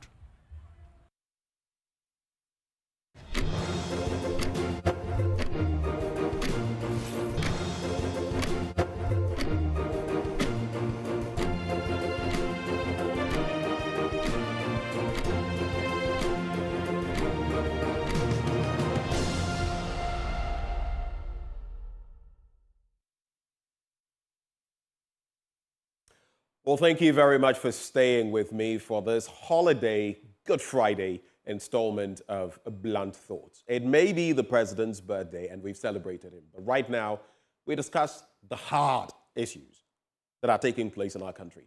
Which is why today I have titled my blunt thoughts, and I'll repeat the title for you: A doomsaw situation, cocoa dissipation, and open defecation. Wahala every day. A doomsaw situation, cocoa dissipation, and open defecation. Wahala every day. Now, these are three critical areas I'm looking at: energy, cocoa, you may have followed the stories that we've been bringing you, and open defecation and everything happening in between. So let's quickly get to the slides and find out what I have to share with you. Now, starting from the standpoint of energy, yeah? In recent times, I heard the energy minister, some people allude certain or assign certain attitudes to him. You want to give everybody the benefit of the doubt, right? But the more I listen to the energy minister, the more angry, for lack of a better word, I keep getting. Because what is this? What was the rhetoric then? And why this rhetoric now? The energy minister in recent times asked about a load shedding timetable, gave us this ludicrous response. Ask those who want to bring it if there is. I haven't seen any timetable. The ECG says there is no timetable coming. Why do you want to bring a timetable? For what purpose? Why would somebody wake up and wish evil on the country? When it is not planned, you can't tell the person. Evil, I see. When we are talking about how to manage our lives, the energy minister says, if you want that, you are thinking evil for Ghana. Wonders will never end. But let's go to the next slide. Because in the midst of all of this, the PURC has issued an order to the ECG and given it certain timelines. I was discussing that just a few weeks ago.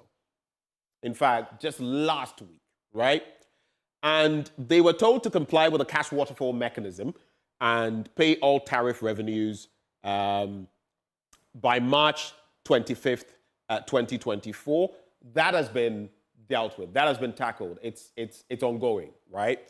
But then submitting a load management timetable for in some context. It's not in the general context, but they had spoken about transformers and other maintenance activities. So they were told, give a load shedding timetable for some of these.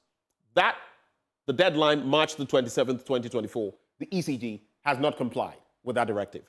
Then the provision of evidence of publication of load management timetable. Of course, if they've not published it, they will have no such evidence. Again, March the 27th, 2024, non-compliant as far as that is concerned. Then you look at the Tema General Hospital issue, which I've been talking about. Now it's crucial, Ghana for, because on the day, some may say, oh, nobody died, though there's that 24-year-old woman who underwent a cesarean section who says, my child died, and a doctor told me that the equipment they were supposed to use could not be used because of the power outage. I'll get to that.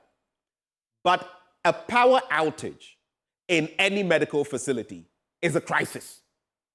Because there could be people undergoing surgery.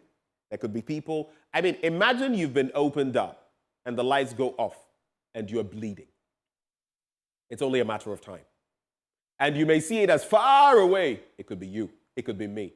I've gone to some of our public hospitals, which is why nowadays, a lot of the time, I wouldn't go to any of them. And I'm not discrediting them, but you know what happens when you go to some of them and how long it takes before you get any treatment. In the midst of all that, they had plants, generators, all right. But at the NICU, the neonatal intensive care unit, it wasn't functioning for about 2 hours. Now, this 24-year-old woman says the doctor told her that some equipment failed to work on the back of the power outage, and that led to the death of a child. But the Tema General Hospital came out with a statement saying that no such thing had happened, at least in the ICU or the NICU. And we've heard the Greater Accra director of the Ghana Health Service also weighed into it. But why do we have to get to this point? Power went out on Tuesday, March the 26th, and the hospital had to rely on its power plant. The generator for the neonatal intensive care unit was faulty. Engineers started work, Power was out for about 2 hours. However, no lives were lost as a result of the power outage. This is what the Tema General Hospital told us. And I think their leadership also ought to be proactive. We are in a period of doom, so let nobody deceive himself or herself. You should know that these things will happen. And especially in an area as crucial as the NICU, if you know that there's a power outage and your generator or plant is not functioning properly, what do? It's a matter of life and death in minutes. Now, the system peak load outlook. Follow me. There's a picture I'm going to paint. In 2022, peak load, 3,469 megawatts. 2023, 3,618 megawatts. 2024, 3,788 megawatts. You see an incremental trend, right? And it also stands to reason that once you know this is happening, what will you do? You get prepared. You provide as the population grows, as industry tries to do more. But what did we do? If you go to that next slide, right? Factors influencing the peak demand in 2024. Economic growth, increased loads, notably commissioning of ongoing rural electrification initiatives within ECG and NetCo distribution zones. Of course, we were fully aware of all of these. But then you look at whether we did not even know that doomsday was going to happen. It appears, if you follow the rhetoric, the incremental trend in power requirements and what reports said, right? The Energy Commission, it was clear that we knew we were on the verge, on the cusp of another doomsday experience. And here's why. Our installed capacity, 5,194 megawatts. Dependable capacity, 4,756 megawatts. Factoring in planned scheduled maintenance for generation units and fuel supply situation, you would realize the difference. Available capacity then would give you 4,400 megawatts. That gives you a difference of about 356 megawatts in terms of the dependable capacity and even more in terms of the installed capacity. Of course, we may not be using all of the installed capacity. But if we did know, even before I get to the cocoa conversation, if from the analysis I've just made, we were aware on the back of the trends that would get here, is it not only the fool who sees a problem coming and embraces it or does nothing? In this country, you see, we are very allergic to leadership being criticized. But until we get to that point where we are razor sharp with our criticism, and I agree, it must cut deep for change to come. And it's not just leadership, it is followership as well. We are also involved. We are all involved. That's why we have that song. In building our motherland, we are all involved. But if we fail to hold leadership accountable on the back of where we stand on the political spectrum, then we might as well keep mum or go wherever else we want to go. Don't talk about it. But some of us have to talk about it. Which is what brings me to the cocoa dissipation angle of my conversation this morning. Because I can't think far. You know, sometime last year and early this year, I was talking about Ecuador and the others and how they are revamping their cocoa industry. Ghana has been retrogressing over time. And now it's got to the point where if we are not careful, the cocoa we like to boast of, well, let's go to the slides. So we have experienced a cocoa bean shortage. Ghana risks losing access to the second tranche of the cocoa syndicated loan. And the country is turning to traders to try to plug the funding gap. But if you look at the total syndicated loan secured in 2023, we're looking at $800 million. COCOBOD doesn't have enough beans now to support the second and final tranche of $200 million. Of course, if your production hasn't met what was expected, then that means what you are expecting, because mind you, it comes to facilitate, and then you get the money in advance, do what must be done, and then they also make their returns and get their money back. But if you're not able to reach the end of your agreement or the bargain, fulfill that end, what happens? The other end, it's contract. That's how it is, contractual. Now, the $200 million we're looking at may not necessarily come. But there's a story in this trajectory, right? If you look at Ghana's struggling cocoa industry and the gap analysis, look, from the 2016-2017 season, all the way to 2023, 2024. From here, and the green, by the way, is Ghana. The green is the Ivory Coast, Cote d'Ivoire. The red is Ghana. Look at the trends. 2016, 2017, Ivory Coast, the world leader, was producing 2 million metric tons. It dipped in 2017, 2018 to 1.9 million. Marginal. But look at their trend. It is somewhere between 1.75 million, averagely. Average. They've held it constant from 2016 to 2024. 2 million, 1.9, 2.2, 2.1, 2.3, 2.1, 2.3, 1.8. And even this 1.8 is on the back of the general struggles that we are all facing, right? But look at Ghana. Stark reality. 969,000 metric tons, one of the best we've ever done, 2016, 2017. It fell to 904, 812, 771. Then we rose to that major high in 2021. 1 million. But I guess complacency may have set in because since then, we've reached the lowest in about a decade. Now at 580,000. You look at 969, you look at 1 million, and then you look at 580. We've nearly halved our production or output. Now again, if you look at Ghana and Cote d'Ivoire in terms of their share in world production, Cote d'Ivoire in 2016, 2017 had 43%. Again, you see how stable they are. 43, 42, 45, 45, 43, 44, 45. Look at Ghana. 20% of the market share when the Ivory Coast had 43%. We slumped to 19, 17, 16. Went, of course, that time when we produced 1 million metric tons. 20, 14, and now 13.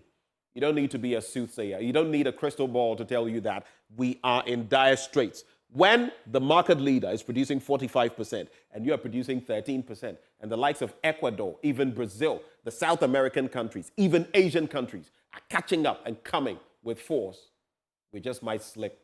And come to think of it, it's a major cash earner. Unfortunately, around this time, a ton of cocoa is worth more than, say, of copper.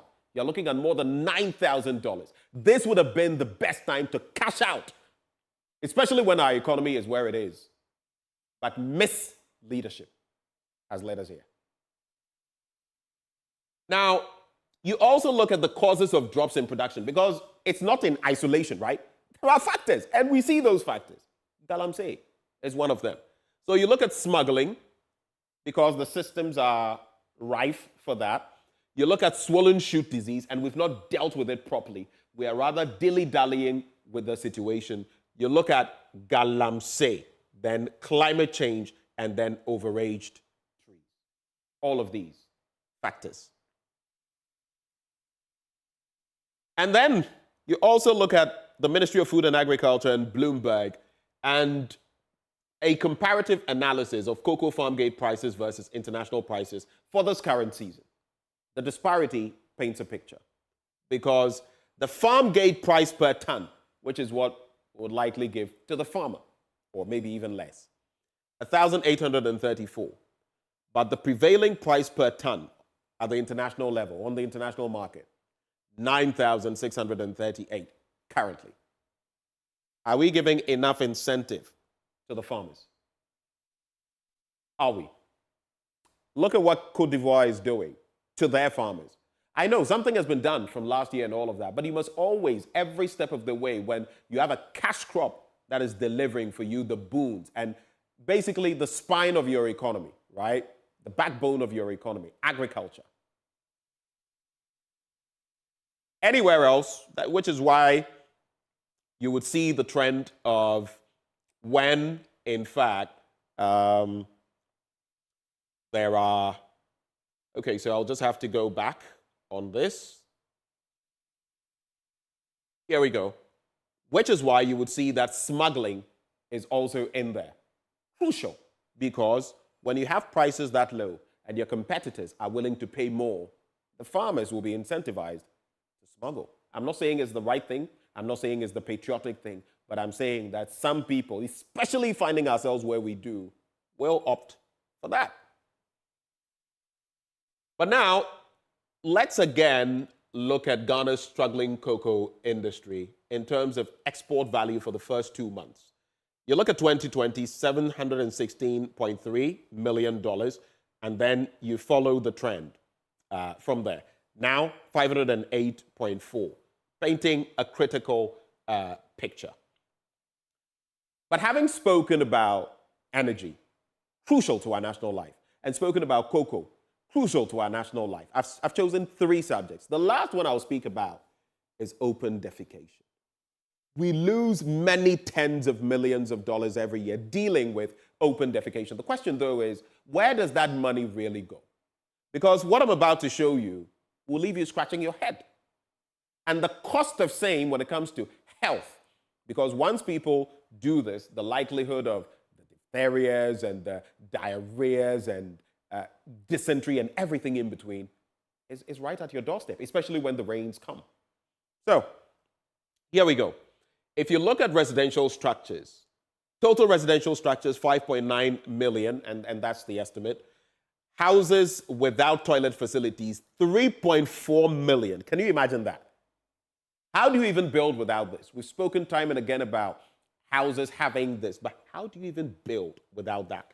Then households without toilet facilities practicing open defecation, 1.47 million. If you look at the open defecation points in bushes or open fields or gutters, and by the way, even recently, in close proximity to the Independence Square, we caught someone defecating because there were weeds and everything there. Not the right thing to do, but it just tells you something, doesn't it? 1.38 million for this. At the beach, 61.4 thousand. Polythene bags, 17,000.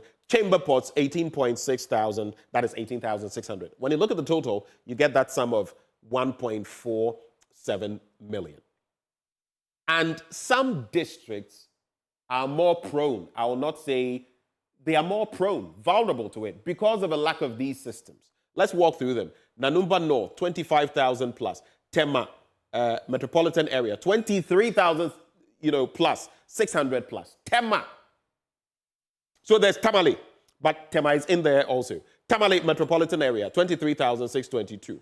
Gushegu Municipal, 22,000 plus. Sagnarigu, 21,000. We're starting with the Northern Belt. Now, it's interesting because there are a lot of those in the Northern Belt in here. Then Ketu South Municipal, 20,000 plus. But then you start coming closer. And Ablekuma South, 368. Ashiedu Keteke, 168. Okaikwe South, 138. The total, AMA total, 647. But then, yes, I told you Tema was coming. When you look at constituencies, Tema East, 2,938. Tema Central, 1,499. The TMA total, that is the Tema Metropolitan Assembly, 4,437. For me, while indeed the Tamale figures are way higher, I feel in a place like Tema, how can this even be happening? Right in the center of town, right in the hub of industry. And then you look at other constituencies. Unfortunately, my good friend Sticker's constituency is here in Shire, so 456. And this has to do with the open defecation points. Bantama, Honorable Francis Asensubuache, 418. Manchia North, 357. Subin, 188. Manchia South, 107. That is for the KMA. And then we'll also look at the Tamale metropolis going back there. Tamale South, 21,000 plus. Tamale Central, 23,000 plus. In the central region as well, in other areas, Mfantiman Municipal, 5,000 plus. Jomoro, 3,000. Ketu South, over 3,000. Other districts, Adan, West, East, Tema, Ningo, Pram. Sam George, 1,526 right there. How are you helping deal with the situation? So basically, when you look at these 3 components that I've brought to you today, it's a holiday. Pardon me if I've engaged in taking more of the time, but I get exasperated. I get tired. Even as someone who has to look at these figures on a daily basis, I get tired. Why do we have to be here? Oh, and by the way, that also reminds me of the Vice President's promise that within 2 years of their tenure or something like that, there would be no, facility or no house without running water and toilet facilities and all that. What happened, Mr. Vice President? So as I wish the President, Nana Addo Dankwa Akufo-Addo, a happy birthday, I hope he will take time to reflect on the doomsday he spoke about so passionately in 2015 and 2016. I hope that he will also look at the cocoa, which he lambasted the former administration for time without number, and where we are today. I hope he will cast his eyes, his gaze, to open defecation and realize that we've come a long way, actually, without coming a long way. My name is Benjamin Akapo. These are my blunt thoughts shared with you, raw, hot, unedited, and diluted. As always, God bless Ghana and make her great and strong.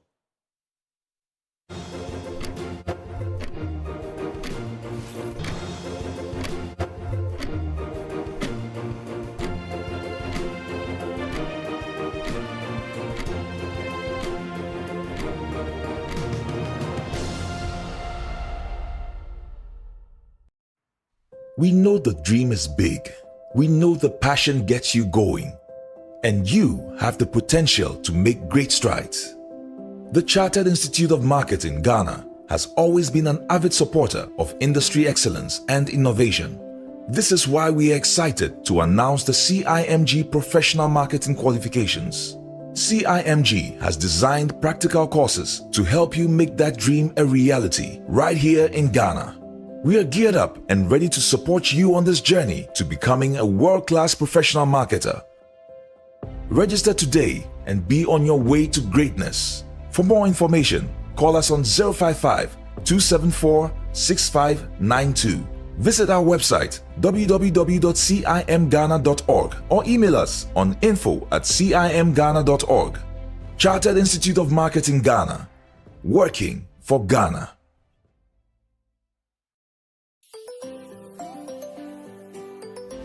Daddy, this tank is big. Yes, that's true. It can store a lot of water. That's so true. Wow, it has a working tortoise on it. That's so true. I can see SINTEX. Syntax. That is so true, my daughter. When it falls down, it will spoil. That's not true. But why? Hey! Syntex was the first to introduce double-layer tanks in Ghana. Syntex again was the first to introduce white inner layers in Ghana. Syntex gives you the biggest warranty, 7 years. No matter your water needs, Syntex is the answer. Syntex tank. Are you strong? Are you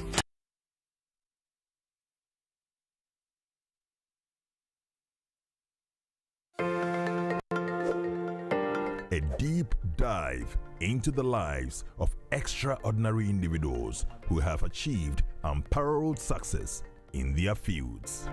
From groundbreaking academics to legal luminaries and visionary leaders and entrepreneurs, the legends who have seen it all and shaped the very fabric of our society. We are living on borrowed values, borrowed whatever. Our ancestors said, borrowed water never quenches thirst. Hear their stories, learn from their experiences, and get inspired by their wisdom as they share insights that are both enlightening and transformative. I'm told that these days, the election is all about who gives you most money. What do you think about that? Well, it wasn't like that in the early days. It was not like that. But then I suppose it's because of hard times. I would like to see more honesty, not only in our rulers, but also among us, the ruled. On the message I'm giving your generation is that don't be fooled that you own Africa. It's something that the youth of Africa have to focus on, and they have to be prepared to die defending the motherland. The Sages is a journey into the minds of those who have truly made a difference, a unique opportunity to stand on the shoulders of giants. The Sages, Coming soon on JoyNews and on all our social media platforms.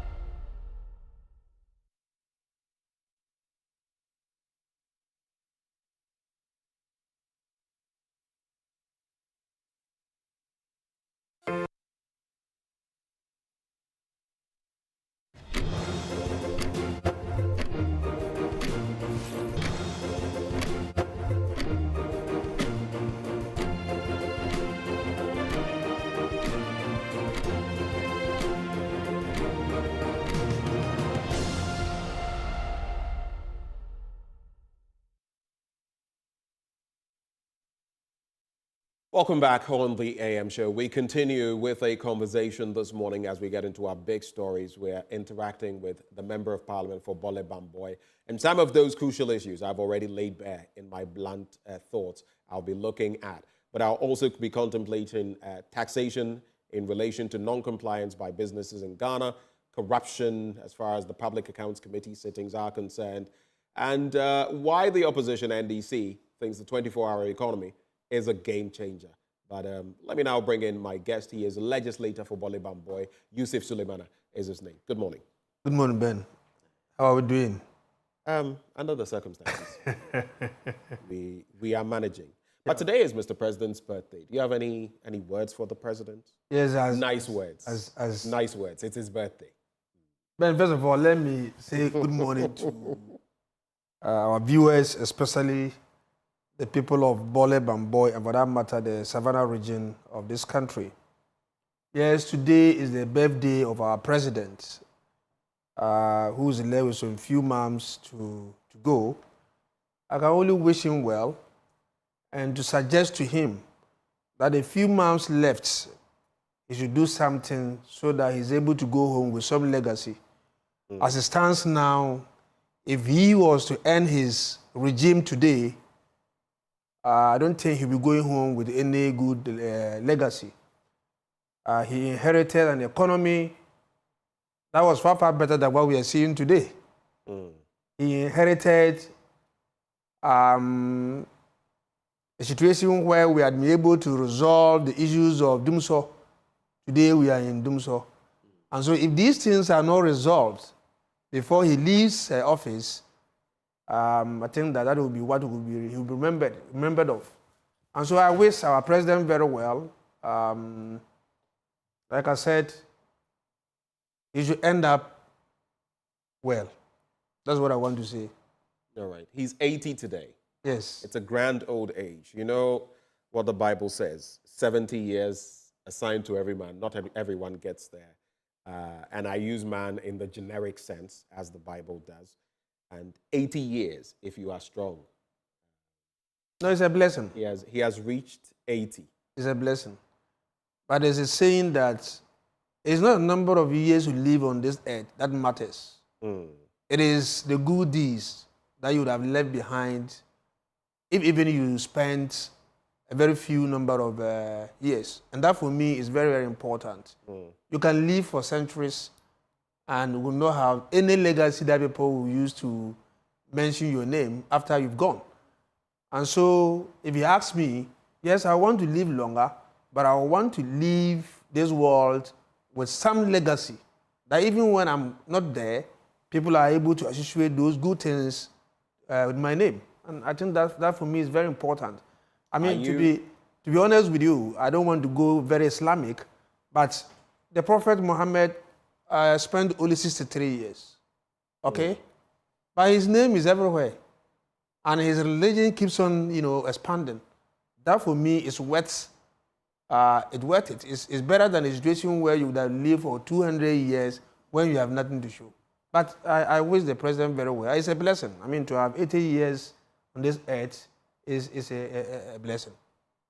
Well, so let's get into the substantive issues that we're going to be discussing. But before we get into them, you watched my blunt thoughts. I was talking about Dumso And now people are coming up with their own timetables on the back of what the energy minister said. And he says, why would people think such evil for the country in terms of a timetable? I don't know about it being evil, especially when we just want guidance in respect of our power situation. 2 days ago, my lights went off on 5 occasions.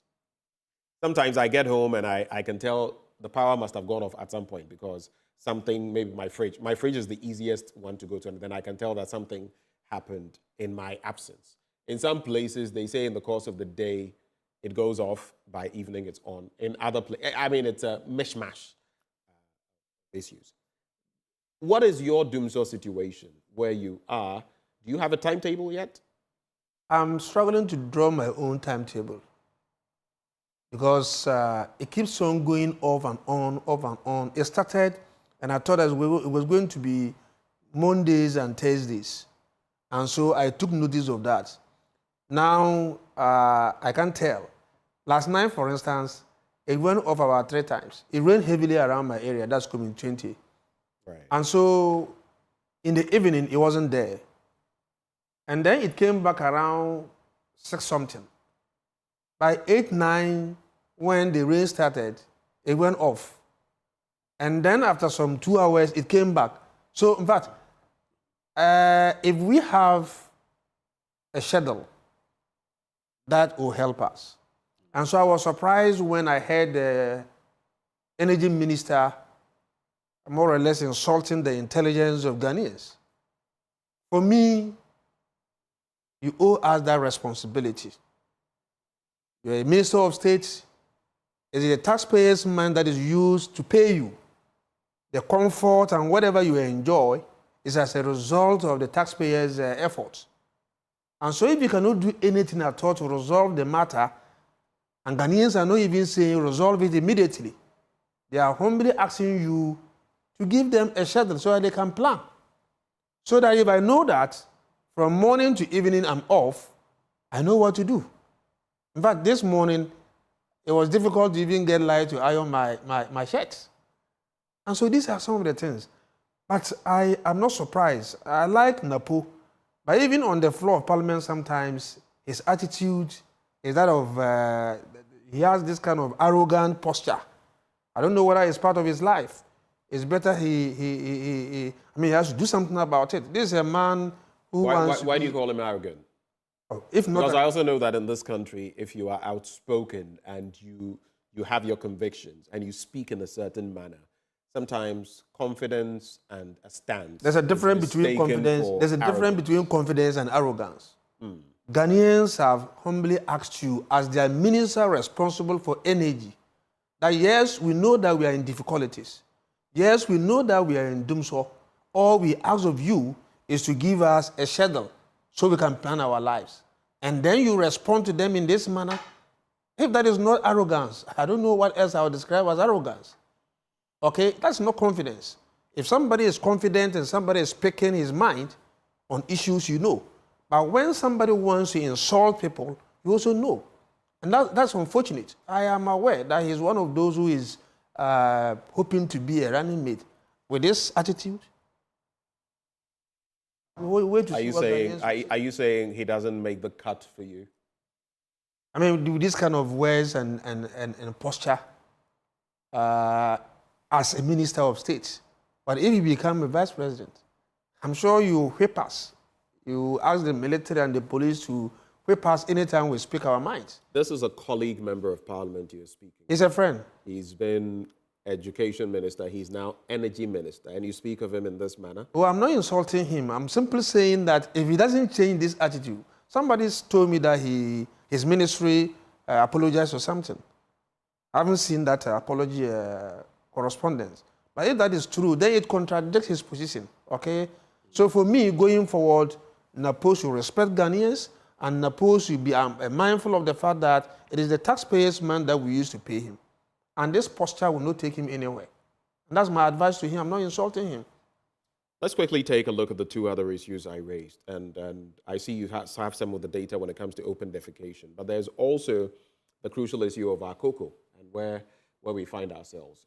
We've plummeted, I think, apart from the 2020-2021 season, when we had a a high of 1 million metric tons. Going back to 2016, 2017, when we had almost 1,900,000 and I think 80-something thousand plus.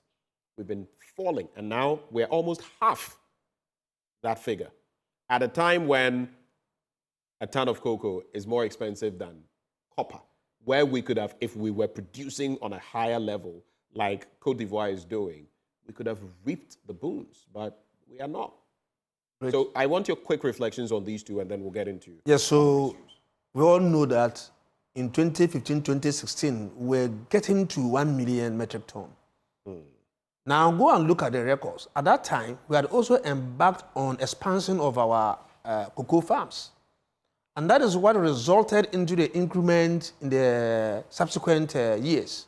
Unfortunately, there were other factors that were also reducing the population of cocoa in this country that we didn't pay attention to. Or we thought that, other matters are more important than cocoa. For instance, take galamsey. We were in this country when farmers were crying and saying that their lands were being taken by gold miners, yet we didn't do anything about it. So what do you expect? Ben, the result is that people now decided to even sell their cocoa farms, and those trees were felled and all of that. Again, it's as a result of mismanagement. I remember very well that the Director General, the CEO of Ghana Cocoa Board came to meet the Public Accounts Committee. And you realize that the kind of debt that they are accumulated, they are unable to even pay the debt. Yes, still, the kind of expensive life they are living, and again, the number of people they have recruited. Nobody is saying don't recruit, but you don't recruit that because you want to get job for people. When they go sit there and they didn't do anything, these are some of the problems. And so for me, I'm not surprised that we are here. All we want is that there should be a change of government, and that change of government should be able to avert some of these situations. One of the things that we are proud of is this cocoa industry. Say a change of government. Sure. But I just told you. But hold on. When I deal with politicians, I always want to hold you to our words, and that's fair. When the NDC, the previous administration, was in power, there was open defecation. There was galamsey affecting cocoa, and we had Dumso. So, no, first of all, let me start with the issue of Dumso. We had Dumso, but Dumso was resolved. Yes, but we had Dumso. Yes, but it was resolved. And Dumso didn't start with the NDC administration. I never said that. Yes. I never said that. So, yes, there was started Dumso all the way from Rolling. Yes, but there was Dumso, and Mama accepted that there was Dumso. It's not today that people don't want to even accept that we have Dumso. When we are in Dumso, that is honesty. That is transparency. He came out and said, yes, there was Dumso, but I was going to fix it. And he did fix it. That is the difference. To the issue of cocoa, I just told you that yes, even though we're having problems with galamsey and all of that, yet we're able to move to almost 1 million. And then I also told you that we had planted so much that resulted into the expansion or the increase in cocoa farms and all of that in subsequent years, which they inherited. Now, when it was their time to also ensure that yes, they reduce the galamsey impact on cocoa farms, yes, they also ensure that they expand the farms, they fail in doing that. And that is why today we are going back. And I'm saying that yes, when we come back, we've done it already, we will be able to do it better.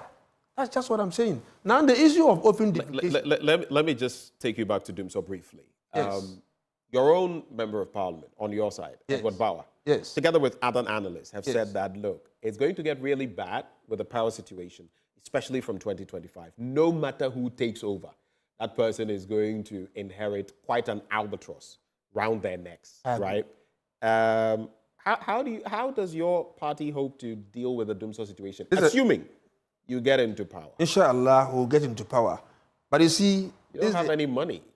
Under no, IMF program. Yes, but let me tell you, this is the NDC for you. And Edward Bauer, who's a very good friend, would have told you that we are working seriously on our manifesto, and there's a think tank, a group of experts who have been put together. And at one of their meetings, I was privileged to be there.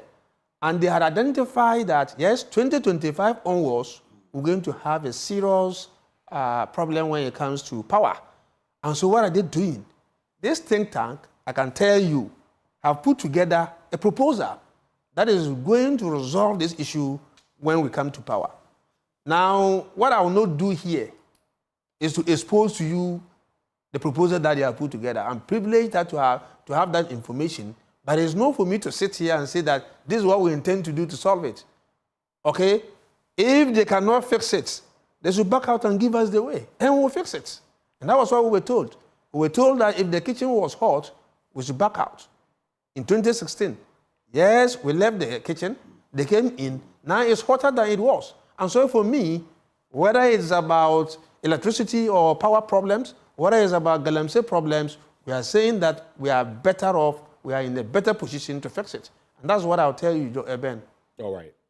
Were you going to make a final point on open defecation? Yes, so I want to reserve the rest of the time. It's been an issue over the years. And if you go to my constituency, I've seen NGOs supporting some communities with very simple, if you like, KVIPs and other facilities to ensure that they don't do open defecation, even in the rural communities. And like you said, sometimes we can also play a role. In my case, for instance, there's a community called Mandare. An NGO wanted to give them water, and the condition was that if you do not have a KVIP or a toilet facility within your vicinity, you were not going to benefit. So the individual households were struggling to do this. I had to go in to assist them by giving them about 400 to 500 bags of cement, shared to each household, which helped them, and they were able to put up these facilities, and that enabled them to benefit from this water project. And I think that government should pay attention to this, and all of us should pay attention to this, because it's a very serious matter. But just to conclude on this, even in Accra as we speak, Accra is not the neatest town in this country. But we were promised by the president that he was going to make Accra the cleanest city. What has happened to that? Again, apart from open defecation, the general well-being, the general cleanliness of our environment is very important. The NDC had introduced a monthly cleanup exercise, okay, by community people voluntarily. They were not going, this wasn't going to bring any cost to government. What happened to it when the MPP took over? They decided that they were going to stop it. They stopped it. And as we speak, go around and see what is happening in our communities. Why are we doing this? We have our filth exhibition. It's something a series we've started. And this actually feeds into it. It paints quite a picture when it comes to filth. But even as we talk about what leadership should do, sometimes I also look at us. How do we manage our environment? You see people dropping things everywhere. And once you do that, once you litter like that, there will be consequences. It comes back to bite us, especially when the rains come. But no, you see, everything boils down to leadership. I agree that there should be some level of cooperation, some level of, responsibility from the citizenry. But go to Rwanda and see. I've been there before. The facilities are there. If you want to drop something, you move at every reasonable distance. There's a dustbin there, you can drop it. So if I want to drop something, I don't have any place to drop it. I put it in my pocket. How many of them can I keep in my pocket? At the end of the day, I'm tempted to drop it somewhere. So yes, there should be some kind of collaborative effort where the facilities are there, and when the person now refuses to do what is right, then you can hold the person responsible. I remember very well the late Vice President, Aliyu Muhammad, who had started an initiative where we're saying that even urinating indiscriminately wasn't going to be accepted. He started it very well, and he was catching up with Ghanaians. What happened to it? So yes, I agree that we have a responsibility, but it all boils down to leadership. Put in place all the structures and see whether people will not obey. Like I said to you, voluntarily, Ghanaians were ready every month to go out there to clean their environment. Right. What made us to stop it? So I guess today we are some precedents have been set that are haunting us now. But let's get into other matters. There are three crucial areas I want to address with you. And I'd like to start with, since you are very interested, you're an interested party, you sit on some of these corruption-related matters emanating from the Public Interest and Accountability Committee of Parliament. What's the latest you can share with us, and how are things going? Because we've heard issues of even free SHS feeding and the different groupings involved, skewed in this area or that. But I'd like to find out from you, what are you unearthing in that regard? Ben, you know, the Public Accounts Committee reports are structured in a way that makes it very interesting. For instance, we look at procurement irregularities, we look at tax irregularities, we look at contract irregularities, we look at debt outstanding irregularities, and many more. Now, when it comes to corruption, what I've observed is that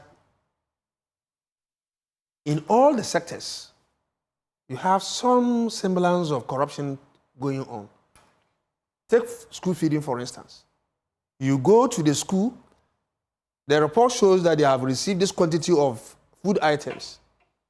Then you ask them physically, and they tell you that they haven't received that. But the money has been deducted as source.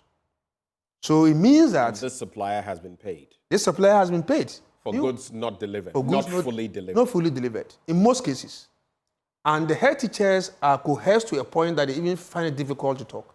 I remember in Tamale, for instance, one head teacher said he doesn't want to talk and something will happen to him. So he was trying to cover up. We had to push and push and push, and then the accountant now contradicted him. And it was so clear that, yes, even some of the foods, for instance, if you are in, let's say, a community called Savelugu, and they're supposed to bring food to you, supply you with, let's say, 100 bags of rice, they leave it in Tamale. Now, between Tamale and Savelugu, for instance, the cost of transportation has to be borne by the school. And so it ends up adding up to the cost of the food that you are going to buy. You don't have money in these schools, and they are struggling to do all this. But that's not even where I want to talk about. Then I've realized something. Sitting in the Public Accounts Committee, I've realized that sole sourcing has become the order of the day. The same sole sourcing this The same sole sourcing this administration vehemently opposed and lampooned us and blasted everybody under the Mama administration. And I just give you this time. But wait, just a quick one before you go there. Sole sourcing is not in itself a bad thing. I agree. It's only in a certain context. I agree. And so when the NDC was doing it, it should have been put in the right context. But we were told that sole sourcing is a conduit for corruption. And in 2018, Dr. Bawumia said that we promised that we were going to move away from sole sourcing, and we have delivered. That was what he said. If you can Google City TV, you'll see it there. Today, let me give you this status. I decided to go onto the PPA website with my research assistants. And what we have seen is that in dollar terms, first of all, let me look at the total figure that I've arrived at. Between 2017 to 2023, 1,217 single source contracts were examined. And the total amount involved is 9,624,574,487.5. I think something is wrong there, because you started with trillion, and that's a huge figure. Do you mean billion? Yes, so that's billion, right? Sorry, that's billion. So it's 9,620,570. No, it's trillion rather. Get me right. It's 9 trillion, okay? 620 million. No, then the next must be billion. Yes, sorry, million. 620 million. 570,447 Ghana cedi, 57 pesos. I see. This is the total figure that I came out with. I think it's not even written very well here. And this is in cedi context, put all together. So single source contracts between 2017 2017 to 2023 from PPA website, 1,217 contracts. And I went further to look at where these were coming from. And so Ghana Cocoa Board awarded a total of 141 single source contracts.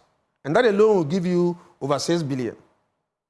Now, in terms of the dollar and then the euro and pound sterling and all of that, I have the analysis there. What are we talking about?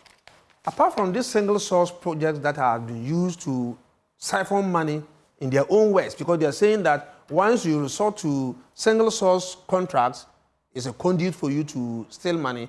If you want to use their own ways, this is how far they have brought us. In their own ways, they are saying that 1,217.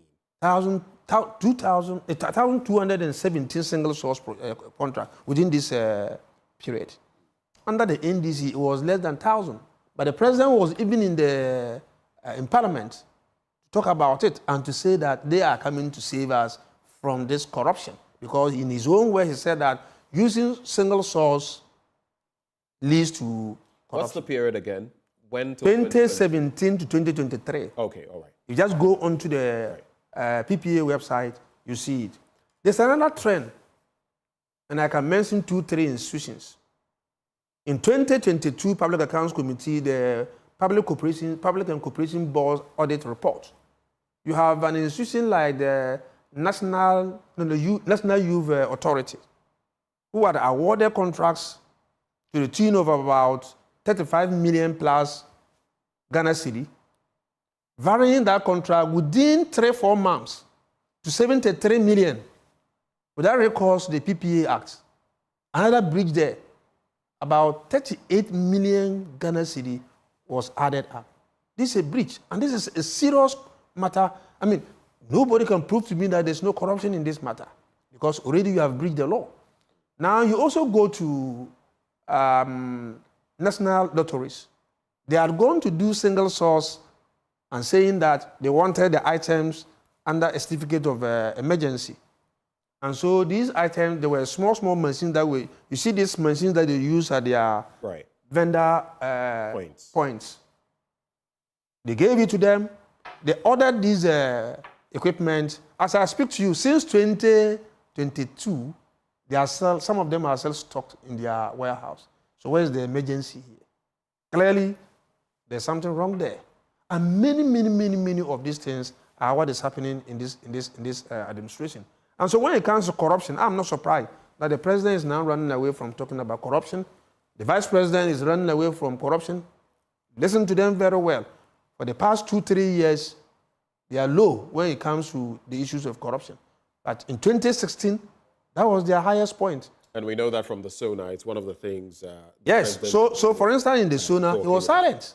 Right. Why will you be silent on a very important matter? So just to wrap on corruption, because in the next 5 minutes, I want us to look at 2 other questions. Yes. Basically, you're saying that we've not made any inroads. We have SHRADS, we have the OSP, we have all these other institutions. We've not made any progress in terms of the fight against corruption. So in 2018, for instance, 2018, 2019, the president said that once the Special Prosecutor's Office was established, he was so certain that we're going to deal with corruption and deal with it very well.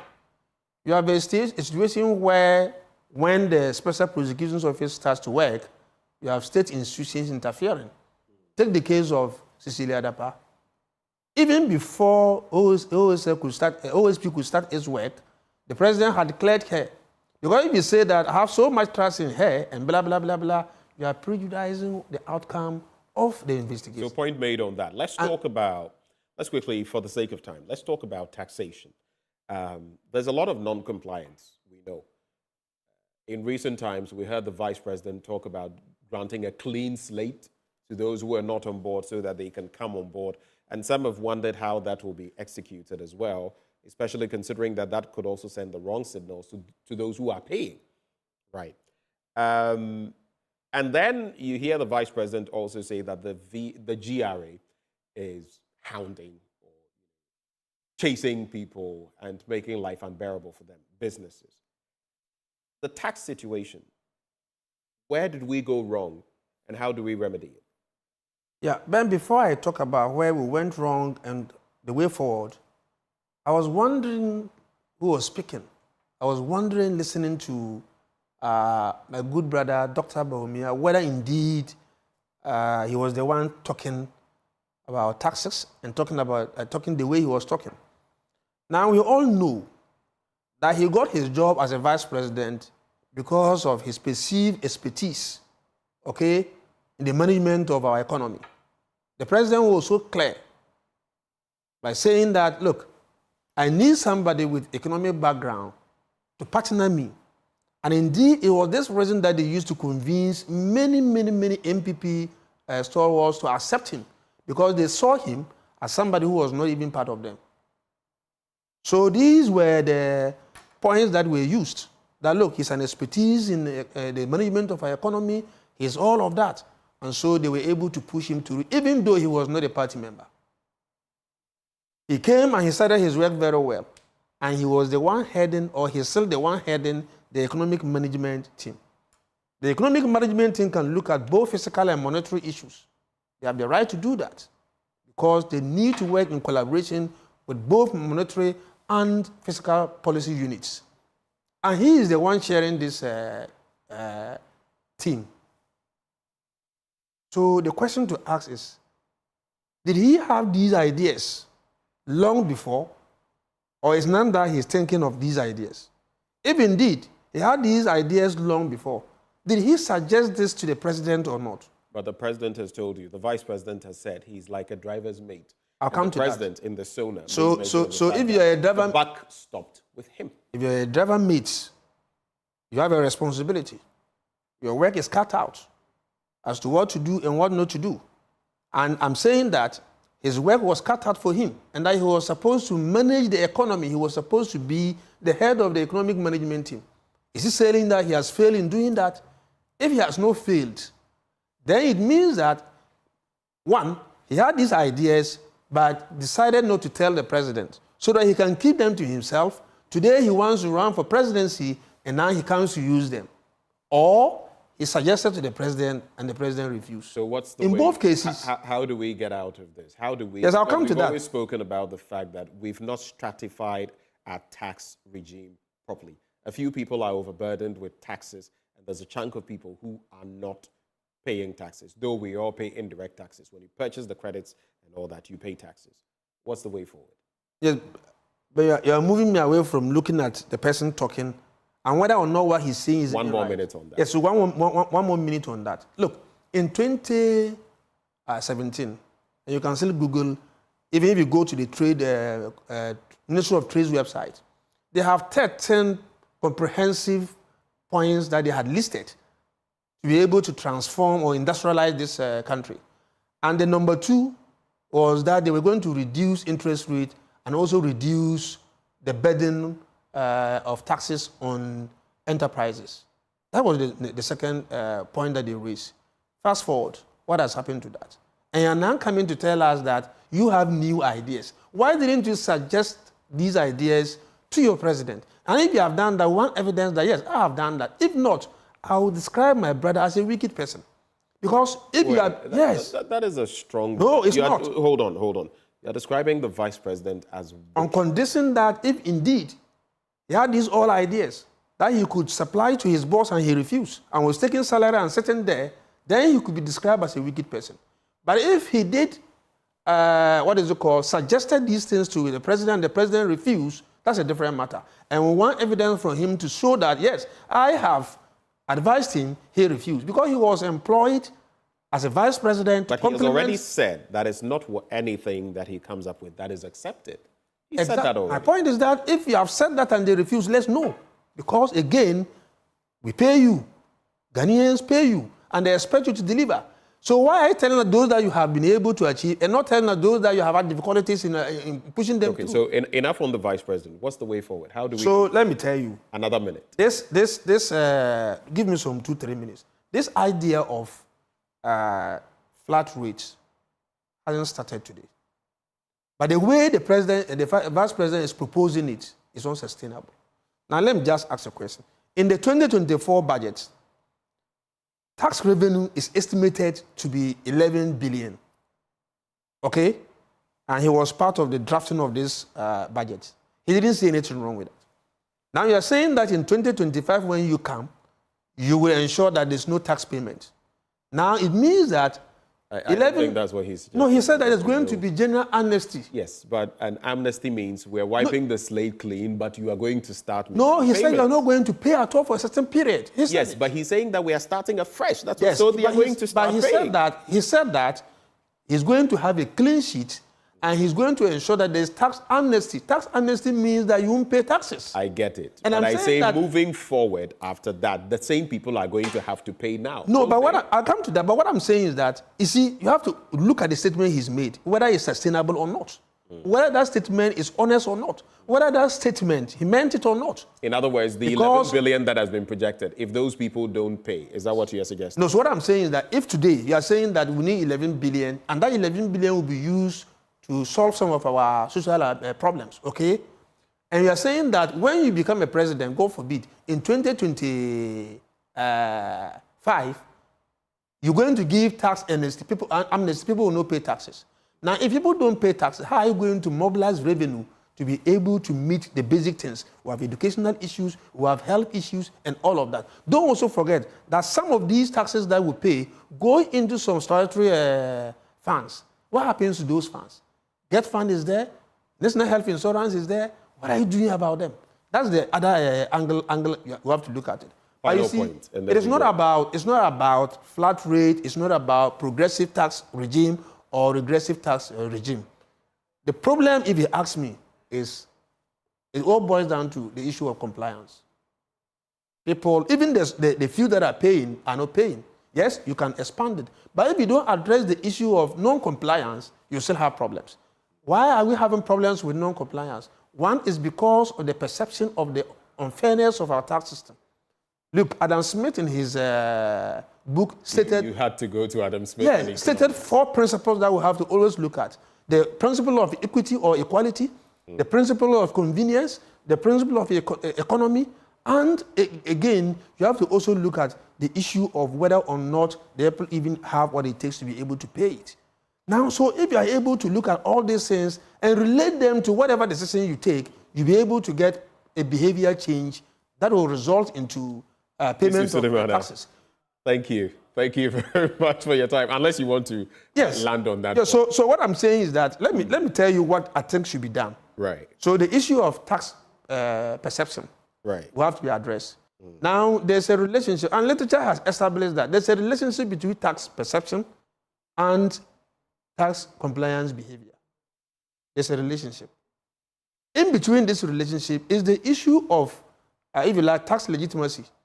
Now, if there are problems with institutional trust, which we are facing today, the Vice President mentioned the issue of the GRA going to sit at people's places and all of that. And so this whole issues of non-compliance boils down to the fact that we've not been able to address this issue. Ben, I thought that I would have had enough time to look at this, but we can make this another time. But I think already we've looked at major angles in respect of this. And at least that point you make about the projection of 11 billion versus how the Vice President is going to be able to rake in the required revenue to power the economy in respect of what he's saying leaves a lot or gives us a lot of fodder for our minds. But Yusuf, thank you for joining us. Oh, we are done? This morning.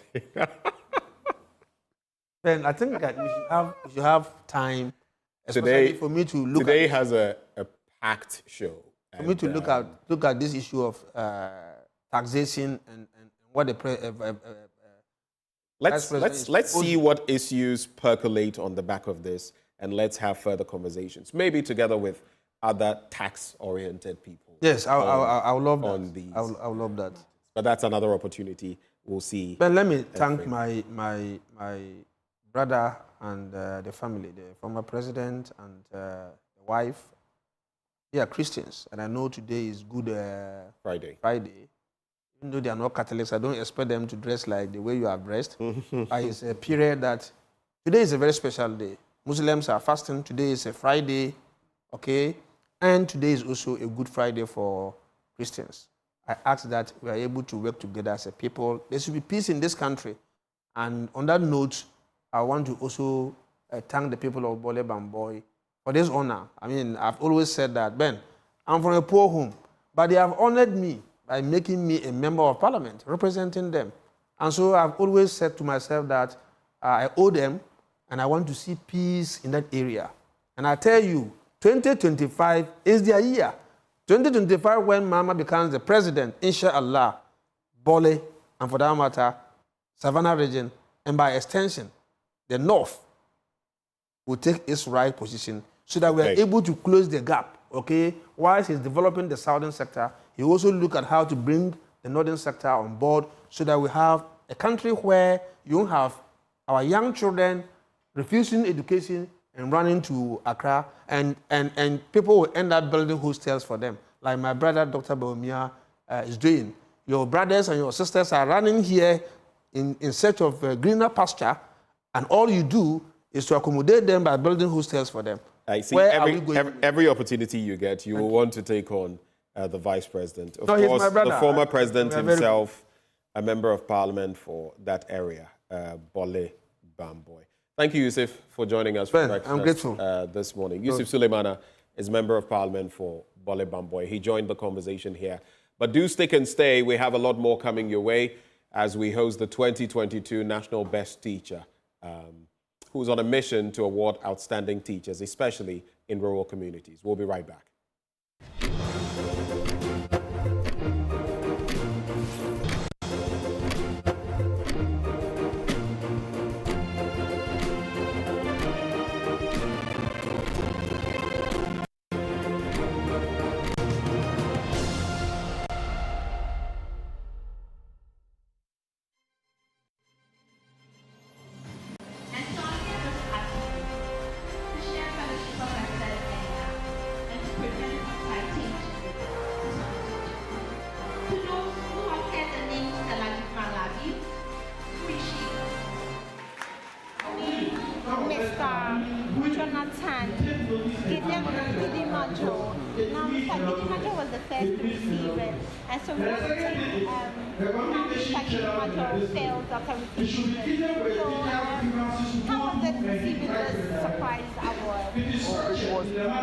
Very good achievement for me because this was my first time of receiving such an award.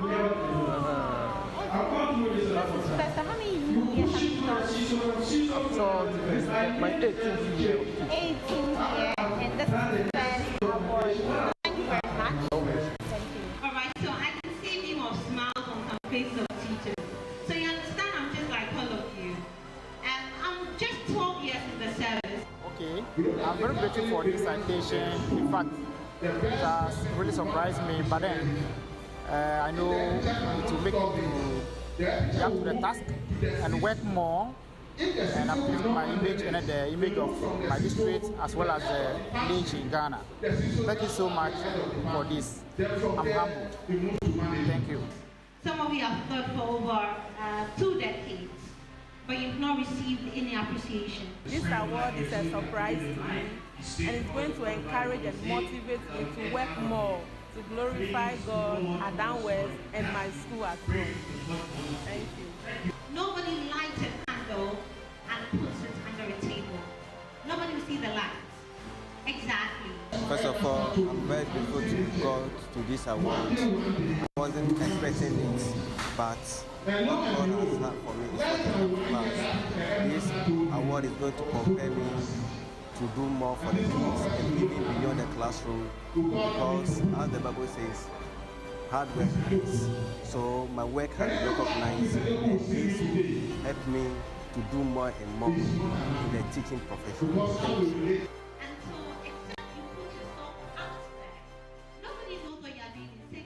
This feels so good. It feels so great. I'm grateful to Teacher Applaud Initiative for this honor done me. It was least expected. The feeling is awesome. I'm so grateful. It's going to help me do more because it shows that I'm being recognized. Thank you, Teacher Applaud. Thank you, Jimala. God bless you. I'm grateful. Through her initiative, she's done a lot of things that I see from afar. She putting it out there, and so I'm seeing it from afar. I don't know whether you are seeing it as well.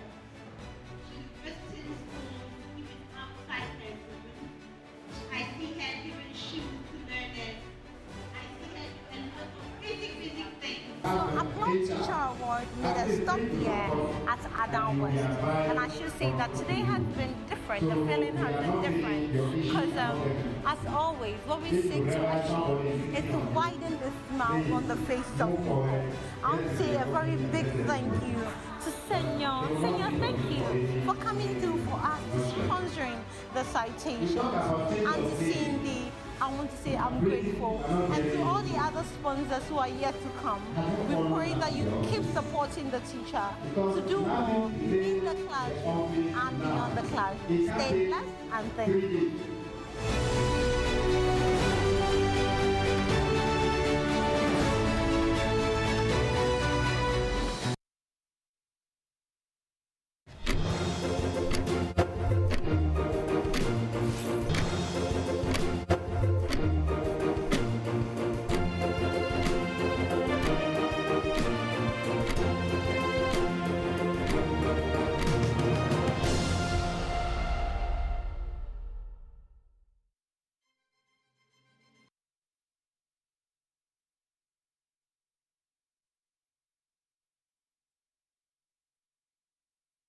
Welcome back on the AM show. We continue with our conversation. So right now, though, casting light or shedding light on the situation of the teacher in Ghana. Well, joining this conversation, she's actually the 2022 National Best Teacher. And she's out there on a mission to award outstanding teachers, especially those in rural communities who are often overlooked. Some of them, if you see the struggles they have to go through, just to ensure that their charges, those who have been given to them, are taught. It would amaze you. I'm sure you've seen those documentaries in the past, Schools Under Trees, and the one who used to write in the air or on the ground so that the children can have an inkling of what she was talking about. Well, Stella Jimalabi is in the studio with us. She's having breakfast with us to talk about Applaud Teacher Awards. Applaud Teacher Awards. Stella, good morning. Good morning, gentlemen. Good to be seated by you again. Why do you sound slightly mischievous this morning? I was wondering about your black, but I've yeah. Good Friday. Good Christ is Friday. dying for us, and as a staunch Catholic, this is the most important day on the liturgical calendar for us. So there's a lot we do, and there's a lot. I mean, ordinarily, if I had my way, I wouldn't be working today because it's a very meditative, reflective day for me. But we come and do this for God and country, right? Yeah. But the other bit too, I am mourning, especially as I shared with my blunt thoughts. I am mourning Ghana. Yes, because the misleadership and where we found ourselves. When was the last time your light went off? Do you have a doomsday timetable? There is no timetable. It happens as and when. We are making hours now. We are not waiting because You've come up with your timetable? Yeah, so you can help yourself. Yeah. I heard somebody say that we should make our own timetable, so we'll make our own timetable. People have made their own timetables. In my area, it's a bit erratic, so even getting that is a bit difficult in there. But let's talk about the Ghanaian teacher. The Ghanaian teacher. You won this coveted award in 2022. But if I asked you about the status quo when it comes to the teacher in Ghana today, what would you say? I will always say it bluntly that the teacher is marginalized. The teacher is not given what they really deserve. A lot of sacrifices are being given out by the teacher, but they don't get the proceeds, physical proceeds, out of what they are working for. So aside giving out your everything to see the dream Ghanaian child excel in the next couple of years, the state of the teacher itself is not something that you'll be so excited about. It's not something that people are really happy about. It's not something that I am happy about. I've won the National Best Teacher, but you look at others and they question, National Best Teacher, what about the other teachers? What are the opportunities out there for them? How can they also get to where you've gotten to? We've gotten here, but there are still a lot to be done. There's still a lot to be done. Which brings to mind this bit, right before we talk about Applaud Teacher Awards. You've heard about the laptop situation. Now we're giving tablets to students, and the numbers don't add up. Because if you look at the number of students and what was sent to Parliament and the numbers we're giving out and why we even waited for an electoral year to do this, for a promise that had been given over 70 years ago, that's another matter. But you have over 100,000 teachers who even paid for the laptops. Some say fully. Yeah. Because it wasn't just the 30%. There were SNIT contributions from what I hear. About three periods. Right. It was deducted from source. From source. Yeah. So these teachers say, they have paid for these laptops. They don't have them. What does this say about how we prioritize or otherwise teachers in Ghana? So as I said earlier, we have been marginalized. And so where we really have to be given the places that we deserve, others are given more priority than us. I feel a lot can be done for the teacher. I feel the teacher, that's why I'm so much interested when it comes to teacher development and youngsters development. I believe that if a teacher is satisfied, the teacher can give more than he or she is given. It is the teacher who thinks, it is only teachers who have sleepless nights over other people's children. And so if the one having sleepless nights over other people's children is not well catered for, then there will be gaps. Then where the teacher has to give 100%, you see the teacher giving 30% or 40%. And so instead of them spending all the time that they have to do, because I always say that teaching it transcends beyond the four walls of the classroom. You go home, you're thinking about the learners. You go home, you're preparing your teaching notes. You go home, you're preparing your teaching aids. You're probably marking scripts. Exactly, you're researching, looking for new strategies that you can put together to help the learners. And so if what I need to give to these learners are not given, then there are gaps. Which is why I believe you've started this Applaud Teacher Awards. Yeah. But I'll ask you this, not because I do not know, but because I want you to expand the subject. Why should we applaud the Ghanaian teacher? Who taught you? Many teachers. Many teachers. Starting from the very best I had, right from the start. My parents. I got home tuition for quite a bit. My brothers down to me, who were homeschooled for a bit. So by the time we started school, we were miles ahead. Oh, wow. So your parents were the teachers? Were our very first teachers, especially my father. He gave us a certain grounding that I look forward to giving my own children when I do have them, and I have passed on in many areas because I'm a teacher myself. Okay. And I've taught in different places. So those are runaway teacher, you see? Once a teacher, always a teacher. Always a teacher. So tell me, when was the last time you visited your school to applaud your teacher? I think the last time I saw one of my teachers, visited your school or looked for the teachers. There are so many of them, but the last time would be the University of Ghana at some point this year. What about the basic school and then the senior high school? Well, it's also because some of them are not even in close proximity to talk of. But what about, I'm sure there was one person who really touched you. There have been a few, and some of them I reach out to. Okay, good. And so based on the impact and the influences that teachers give out, I've realized that it's so important that you recognize their efforts. Because I believe a little smile, words, goes a long way to affect the teacher. Throughout my period, before I became the national best teacher, in 2019, when I got the chance to start this process, wherever you get to, they ask you, have you been recognized by any institution? And I realized that I had nothing. Meanwhile, we have Ghana DJs Awards, we have the Ghana Music Awards, we have all the awards you can think about. But aside the National Award for Teachers, are there other awards? Are there other institutions that actually go out there to surprise the teachers? And so, together with my team, we came out with this initiative after I had gone through the process and realized that the teacher needs to be surprised. In a positive way. In a positive because some way. of our teachers are surprised in a very negative way. In I've a had positive teachers way. In you a know, positive share with way. us how they were assigned to a certain place, Yeah. a certain community. Yeah. Now, you're expecting a school, right? And And you you go- go and, why am I looking into air? Well, that's the school. Yeah.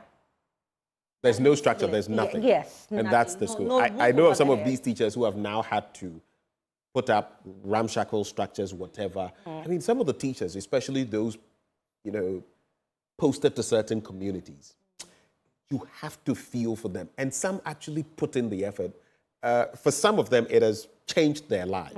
Moving to some, I don't want to mention any parts, so it doesn't appear I am stereotyping, but some parts of the country are in dire need Yeah. when it comes to infrastructure and so many other things on all levels. All levels. It is out of these that we felt that, can we go and fish out these teachers? And how do we do that? Through their students, their past students, through their colleagues, through their head teachers. And so we don't need to come and vet your lesson notes. We don't need to come and sit in the class to see how you are teaching. Testimonials from people pushes us, edges us to go there. So So where have you been so far? I mean, looking for such teachers doing great things, but not getting acknowledged. No one sees. Nobody sees. Very soon, I'm sure I'm going to share with you the works of some of these teachers that they are doing that we've gone to surprise. So there's a teacher in the Ashanti region. If I mention the name, it wouldn't be a surprise again, because the Applaud Teacher Award comes as a surprise. We just arrange, we come to your school, or there's a mini day bar organized by the directors, and then we come to surprise you. And the person doesn't even know. The person doesn't this know. Durbar and everything is actually about me. Exactly. Oh, wow. That would be such a surprise. Exactly. So that has been the motive. I remember one of those schools during the COVID around latter part of 2020. We visited the school. The teacher actually organized the learners. They called for assembly in their nose marks. She was conducting everything. And then we read the citation and we said, and the teacher to be applauded is? And we mentioned the name. She was like, really? You didn't tell us? You didn't tell me? And so we felt that let's put up this initiative. The teacher shouldn't know that out of what I'm doing, I have to put in this application. The process is quite cumbersome, and some people don't like to go through it. And so when we started this initiative, I can say that one of the teachers, in fact, two of them have received national award. Oh, wow. Last year, we had one of them, Idi Amin, if he's watching. What's the name? Idi Amin. Really? You should host him one of these days. You should host him. Idi Amin, he was the second runner-up.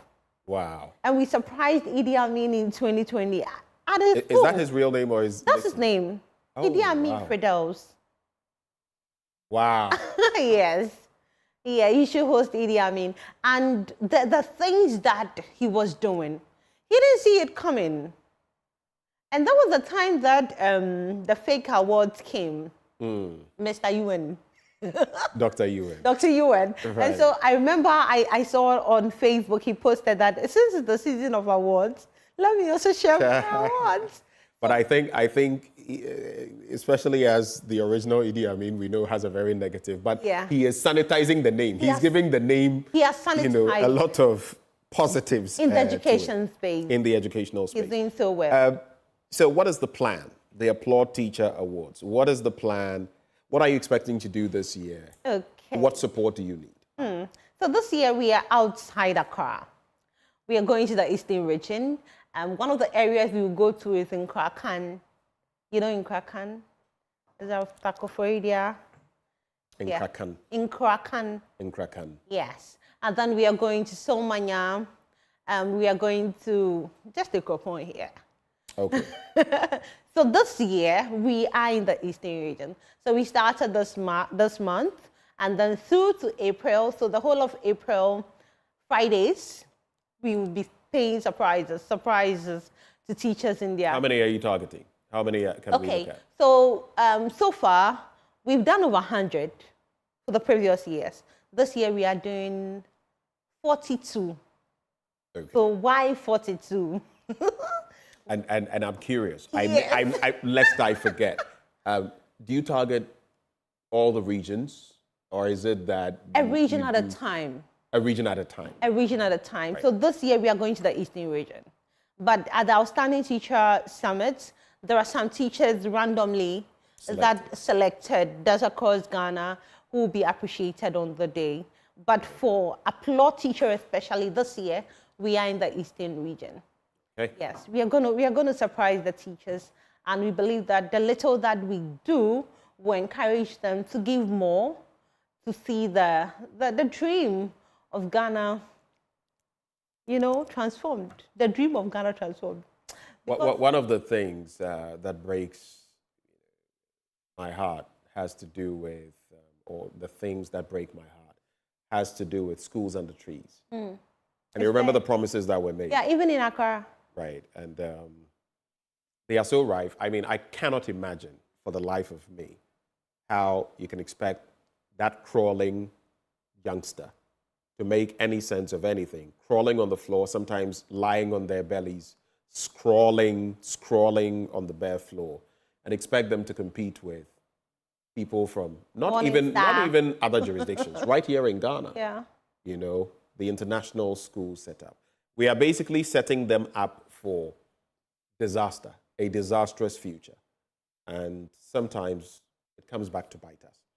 But which entities would you like to salute, if any? And what kind of sponsorship do you need? What kind of help do you need? You can share that with us and with our viewers. So we need,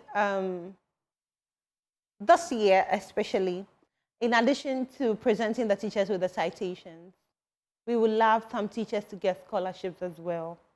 And we believe that if the teachers get more knowledge, their effort is recognized by being enrolled physically in schools, it will motivate them.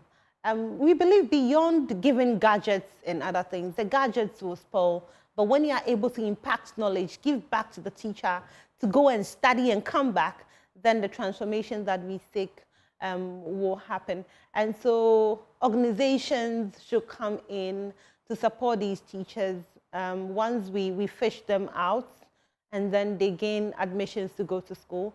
They should come in to support them because some teachers go the extra mile, and as they go the extra mile, if people recognize their efforts and also go the extra mile to support them to become better, then there will be change.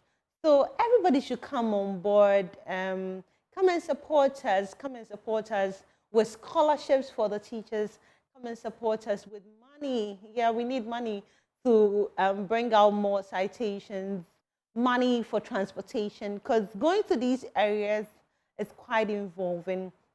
We have to use our own resources sometimes. My team, sometimes I'm on them. Some of the roads are terrible. Oh, terrible. But because it's a target, because it's our projects that we want to do, we set out and we go the extra mile to do all these. So everybody should come on board. Our Momo lines are active. You can send in Momo. You can call us to let us know that you want to support at least 1, 2, 3, 4, 5 teachers for them to become better. Should I share the Momo line? Well, I guess you can go ahead. Okay. So you can send us your donation to 0249 886236. You might want to slow down on that. 0249 886236. Or you can do through Airtel Tigo 026 13 41 500. It's on the screen. There are those who may have the volume on their TV, but they are not necessarily looking. Exactly. And that's why we do this for them, so that if they want to, they can catch up. Any final words, Stella? Yes. To the Ghana Education Service, Ministry of Education, all the other agencies, we know you are trying. National Teaching Council, we know you are giving your best, but we feel that there is more that can be done to make the teacher better. There is more that can be done to make the school environment more conducive. We are giving our best, but the best can be better based on the support that is being channeled. And so thank you to my team, special acknowledgement to our board chair for our Plot Teacher Award, Dr. Ifeabuatuma Yakuhene. She's been super. Her money goes in every year. To Divine Nelly Coffee, to PAG, everybody. I can't mention all the names. I might falter here. And to my father, especially, Francis Efumlabi, my husband, my children, and everybody. All of them, their money go inside. Sometimes their whole money. It go reach everybody. Go reach everybody. We tax everybody. So. Yeah. And Echo, special thanks to you, the way he's been super supportive. Echo, you mean Derek Echo Sam? Yes. My producer who has a head like mine. Yes. Yes. Echo has been amazing. For 2 years after winning the Teacher of the Year, he's been super supportive, and we can't go without him. We'll come through with our tax. Tax. But as we end this conversation, and you just brought to mind when we were talking about giving off your best. I don't know how well you remember your nursery rhymes, because my mind went back to one of them. Do you remember? Shall we do this? Let's do this and see. Let's do this. Let's go. Good, better, best. Oh, may I never rest until my good is better and my better best. Thank you for joining us for breakfast. And of course, it's all about the Applaud Teacher Awards and Stella Jima Labi. She joined us for breakfast. She's, of course, National Best Teacher 2022. Up next, right here on the AM show, we're going to be talking about a movie titled God is Near. I'm near to you too. Stay tuned. I'll be right back.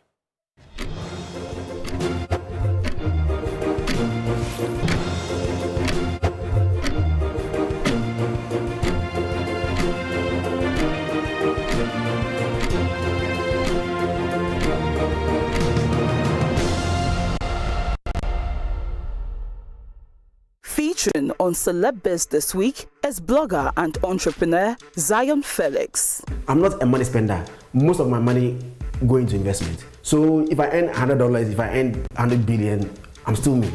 The only thing I use my money for, I'll eat, I'll buy a car, I'll build houses, and maybe I'll take my family there. I don't joke with my people. I don't want things that will stress me, because blogging doesn't stress me. Interesting. It doesn't stress me at all. I ask the question that everybody is asking at home. Then I'll add mine to it. But if you ask, so when I meet them, what should I do? Maybe I can we dinner. What will they watch? Don't get anything to watch. Celeb Biz shows on JoyNews every Sunday at 9 p.m. with a repeat on Wednesdays at 10 p.m. Celeb Biz, exploring life besides fame.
Everything has a meaning. If you recklessly and maliciously destroy reputations, you must suffer the lawful consequences. For every story, there are many versions of what is true. If you compare last year, which is 2,589 deaths, added to this year, we've already passed 3,000 deaths in 15 months. Every opinion can be debated, the political construct of the national interest can be interrogated. You cannot call for abolition of the Fourth Republic in the name of seeking constitutional reform. But some facts are hidden in the depths of interpretation. It's Al Maktoum Father Christmas that he'll give you vaccines 20,000 and not receive payment. So we check the facts. The truth is that we are in the third wave. I don't think we should kid ourselves that, oh, maybe it's about coming in and all that. It is here. Raise the standards of intellectual discourse and present the issues on the altar of unbiased scrutiny. This altar is Newsfile, your most authoritative news analysis program. We must practice independent, credible, and From farm to plate, do you really know what you're eating? Any glitch in the circuit of the food chain can change the price and size of what you eat.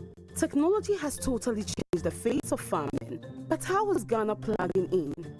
Join Emma Davis and Prince Appiah on the food chain as they project startups in the agri sector, highlight against of industry players, while engaging the experts for more insights in agri issues. Food chain, everything agriculture and more, airs during the Joy Business Report every Thursday at 1 p.m. on Joy FM and every Saturday at 6 p.m. on the Joy News channel, with a repeat on Tuesdays at 2:30 p.m.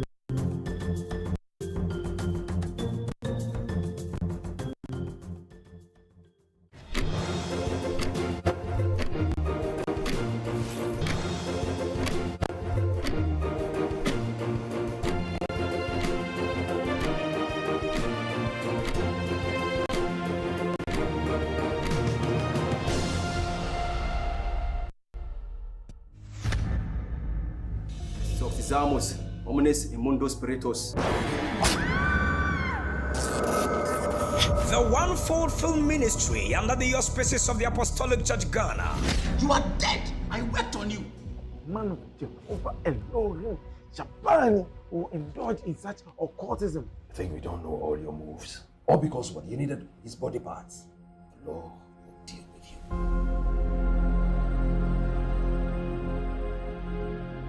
You instantly denied $25,000 US. We had already given the money to a charitable institution. Oh, well, that's not here. For him. It's not one case of you, Janka. Well, yeah, ne papa, ne mammy, so also ye Janka. And some mamma go fear in Ireland. We ye Janka. I am my only son. We really want to know exactly what killed him.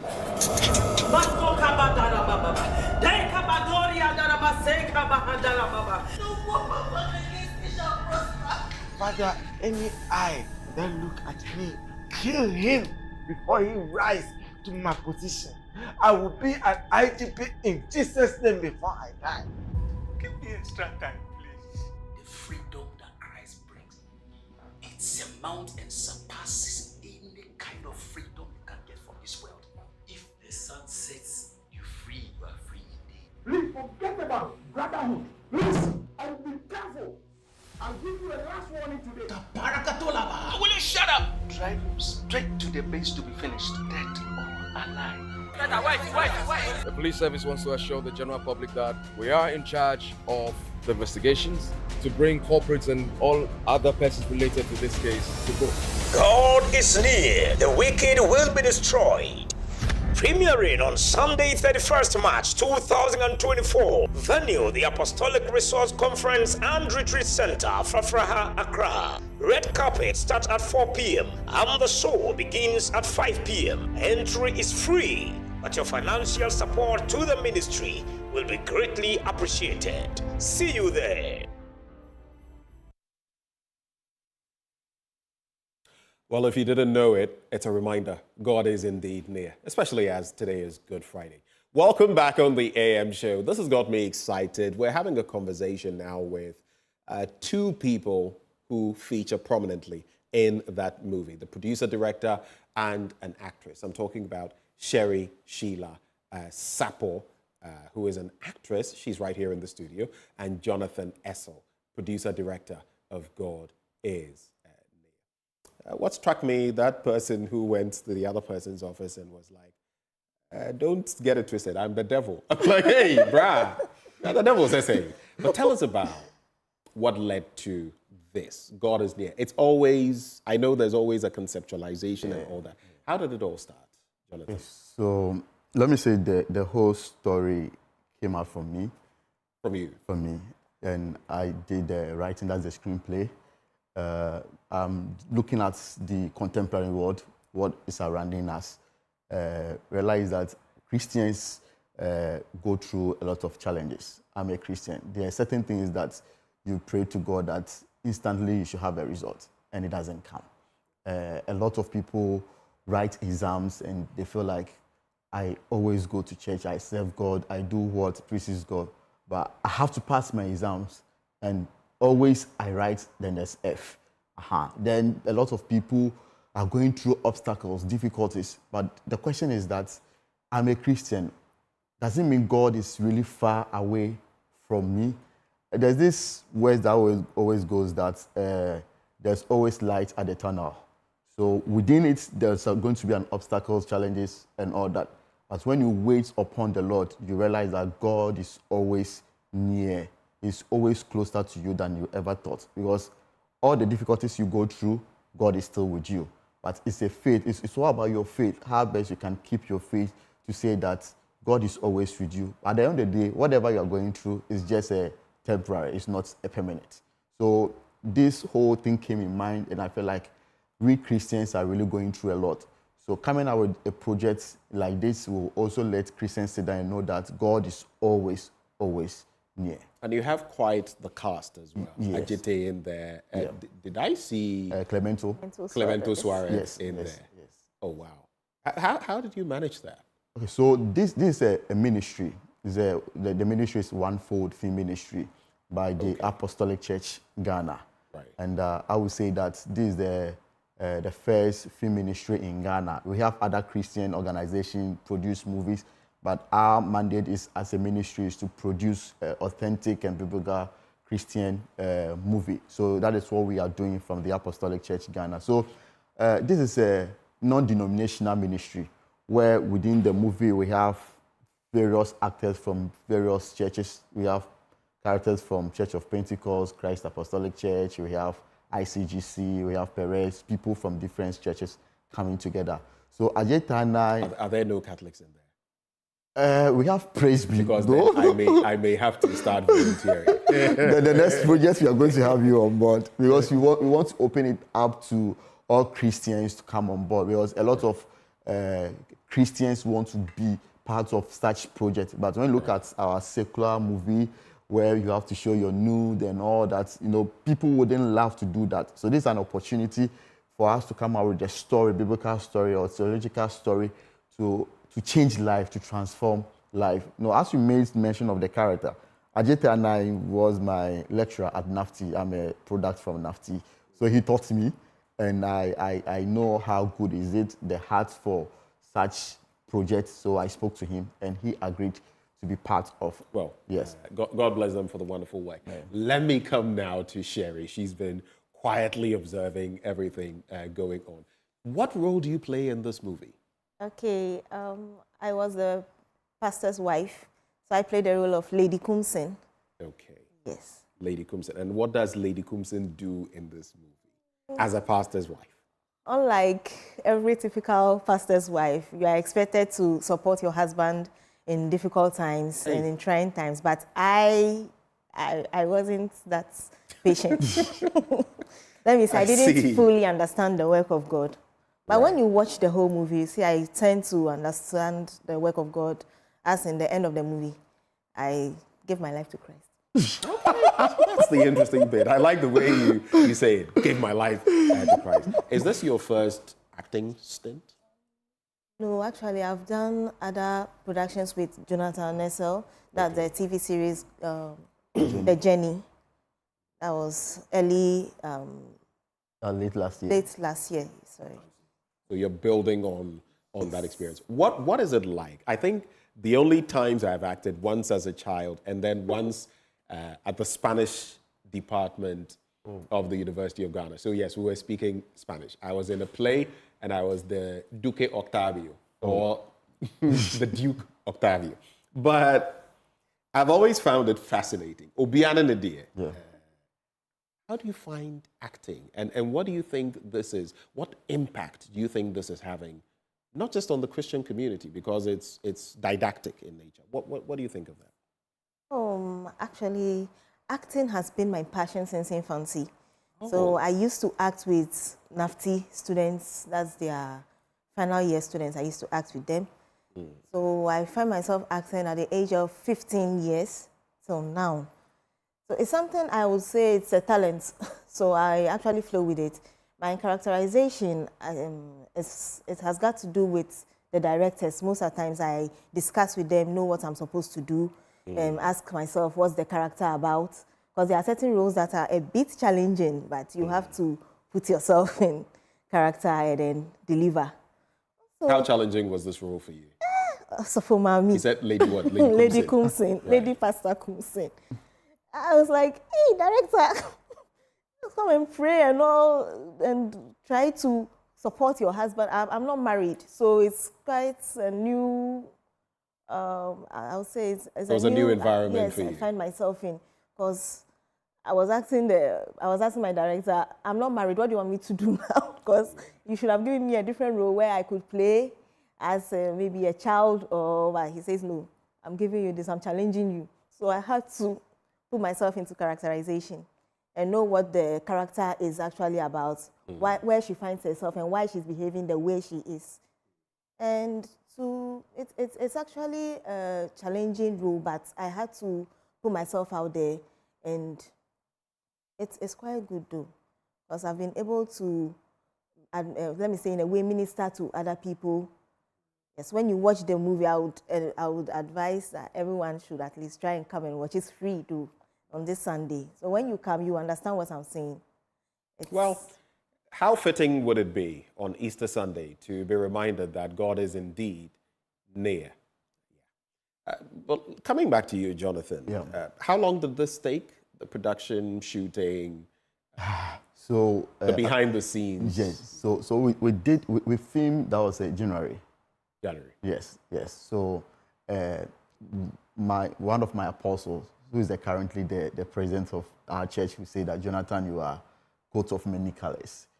So I did a scripting. I have to produce. I was just about to say when you said that, because you are producing, directing, and you are also scripting. Yes, and I end up editing it, because I had a target to say that this particular movie we want to premiere Easter Sunday. Right. So I have to put things together, and the people around me, the NAFTI guys who are my colleagues, really also help for us to make sure that the 31st of March we should be able to hit it. So production, we spent like 2 weeks on production.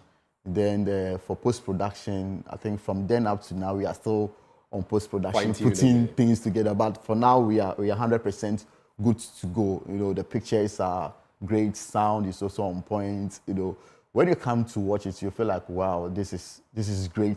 This is a great movie.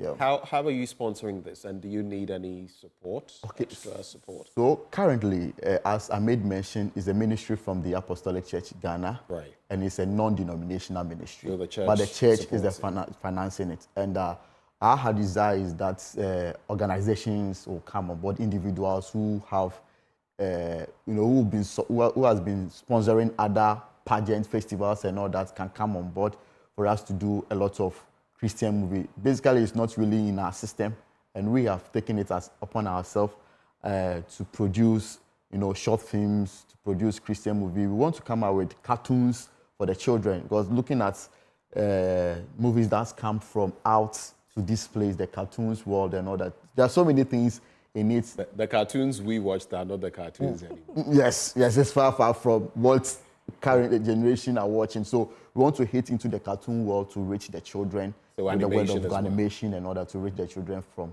with the word of God. Because when you are able to catch them young at that stage, it helps.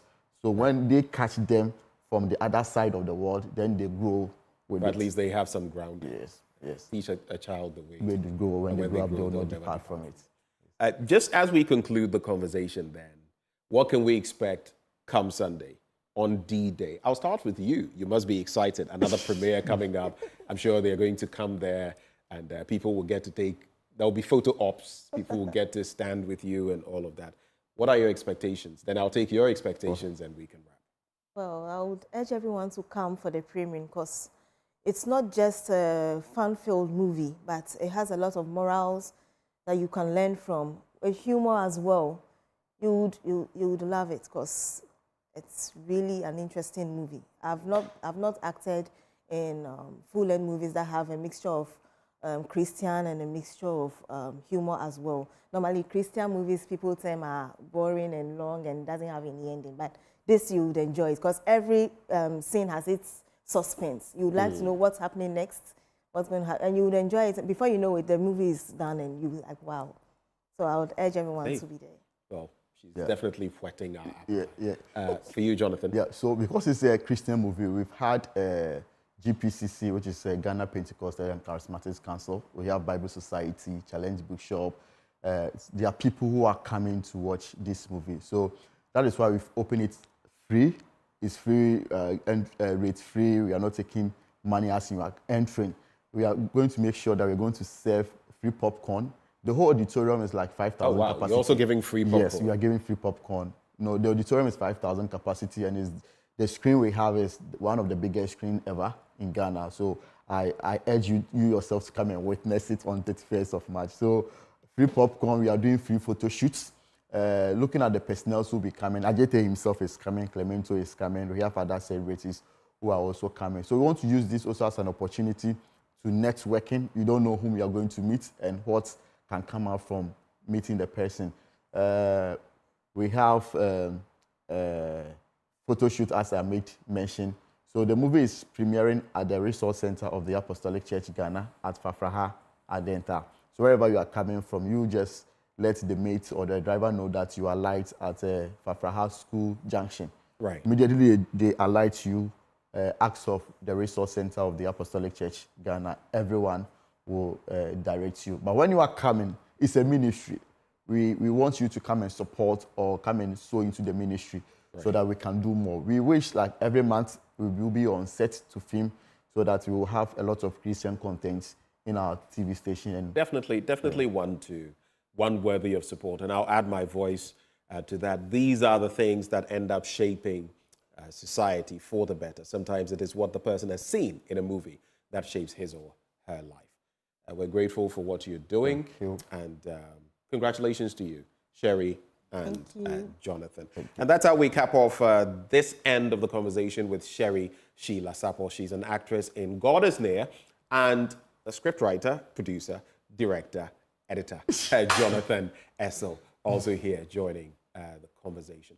Now, when we return from the break we're about to take next, we'll be talking about the He Lives concert. It's an event by the International Central Gospel Church, and it takes place this very weekend at 6 p.m. There'll be more on that after the break.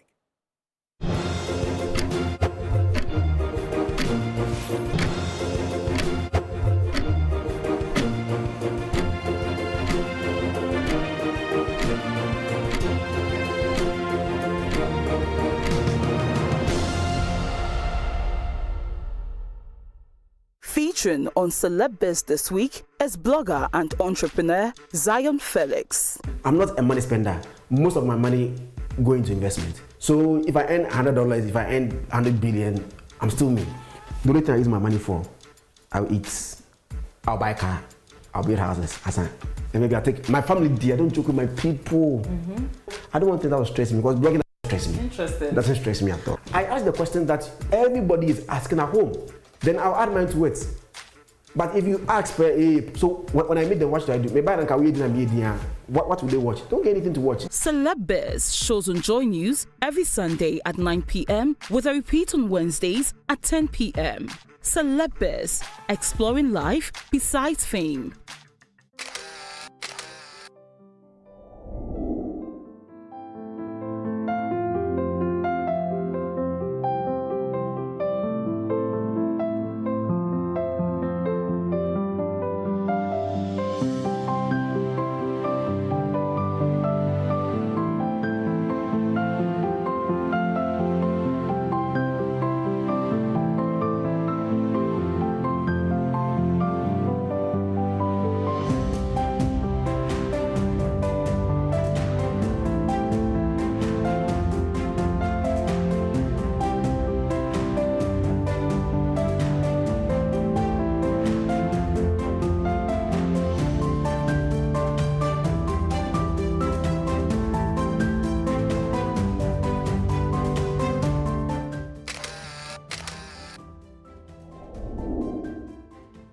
everything has a meaning. If you recklessly and maliciously destroy reputations, you must suffer the lawful consequences. For every story, there are many versions of what is true. If you compare last year, which is 2,589 deaths, added to this year, we've already passed 3,000 deaths in 15 months.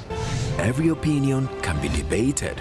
The political construct of the national interest can be interrogated. You cannot call for abolition of the Fourth Republic in the name of seeking constitutional reform. But some facts are hidden in the depths of interpretation. It's Al Maktoum Father Christmas that he'll give you vaccines 20,000 and not receive payment. So we check the facts. The truth is that we are in the third wave. I don't think we should kid ourselves that, oh, maybe it's about coming in and all that. It is here. Raise the standards of intellectual discourse and present the issues on the altar of unbiased scrutiny. This altar is Newsfile, your most authoritative news analysis program. We must practice independent, credible, and fearless journalism. Every landlord of any premises on monthly or short tenancy shall issue to the tenant of such premises within 7 days after the commencement of the tenancy. Right. Is there a situation where the court will say, I don't think your marriage has actually broken down beyond reconciliation, so go back? Yes, indeed. It has happened before. What the court usually recommends in these situations isn't that go back and marry, but go and seek counseling. People who stand in your way of developing your land, if you have acquired it, will be punished with minimum 10 years, maximum 15 years. How else do we stop this canker? If you look at the 2772, it says a person who purports to make a grant of land without authority also commit an offense. When it comes to law, the skills have to differ. Welcome to the law. This is your legal light. It is your health law. I'm Samson Ladia Yanini. Every landlord of the law demands that the maximum rent advance you should take should be 6 months. Hello, good morning. Welcome to JoyNews Desk. My name is Aisha Ibrahim. Let me tell you, this is not a small job at all. What can you report from the Fana community? We are still sounding the alarm for people who are hiding to know that help has come. The board is supposed to be meeting this morning to deliberate on this nominee. Yes, this problem has been recurring over time. The people have invested the fruits of their excellence, and you want to throw it away because you think you can. No, it's not lawful for him to do it, period. What's the basis that these financial assurances will be giving latest today? If you follow what has transpired over the week, we got the information when the president addressed the May Day celebration, indicating that China is going to come on board.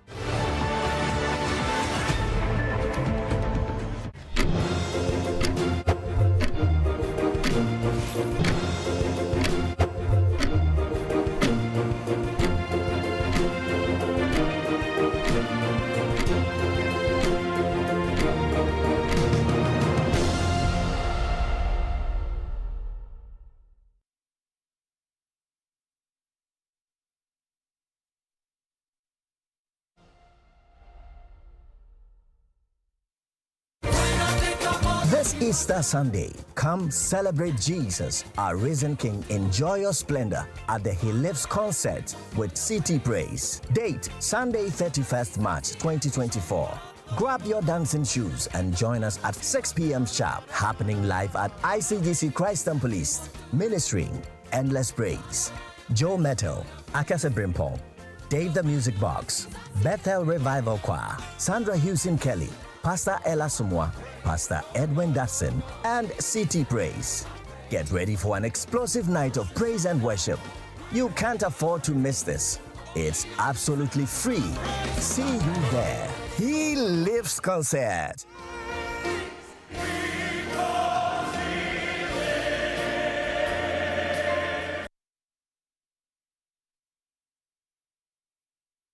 He lives indeed, and joining us to tell us about this all-important concert. You don't want to miss it. Taking place this Sunday. We have Phoebe Quarte. She's a member of CT Praise.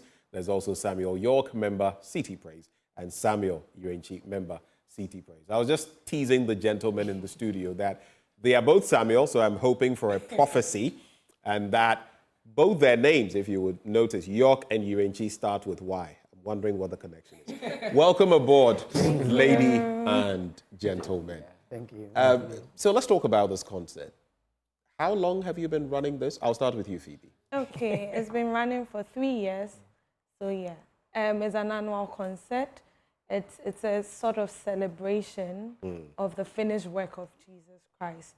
Normally it's a weekend program, so it starts from today, where we have a morning service at 9 a.m. It's a scriptural hymn, teachings of the death of Jesus.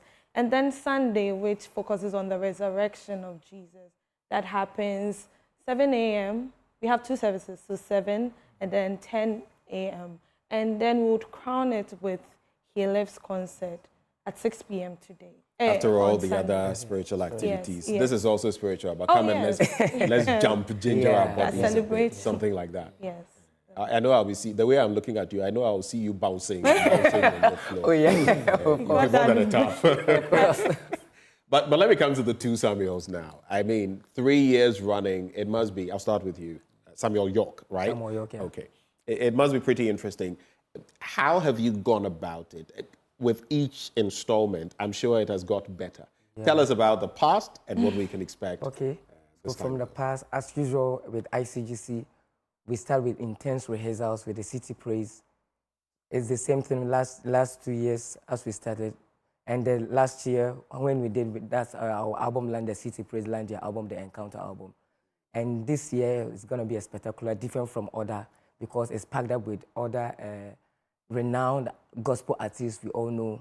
That's Joe Metal is Joe Metal, Akase Brimpong, Pastor Edwin, Pastor Ella, Houston Kelly, that's Sandra, and we have Dave the Music Box. We have Bethel Revival Choir. We have City Praise. Oh, wow. Yeah, it's really packed up with these people. So there's a difference. So with this, it's packed up with different genre of songs. There will be reggae, there will be rap music, there will be this contemporary music, there will be hymns. So expect the unexpected when it comes. Yeah. I see. In other words, I think the vibe you're giving me is the Easter go pop. Oh, yeah. You will feel the vibe. You will feel the vibe. You see why I say you'll be bouncing on that. But let me come to Samuel Urenchi. You've come a long way. 3 years is not, it may be a few years, but it takes a lot. If you organize these events, you know what it takes. What are you looking forward to doing this year in 2024?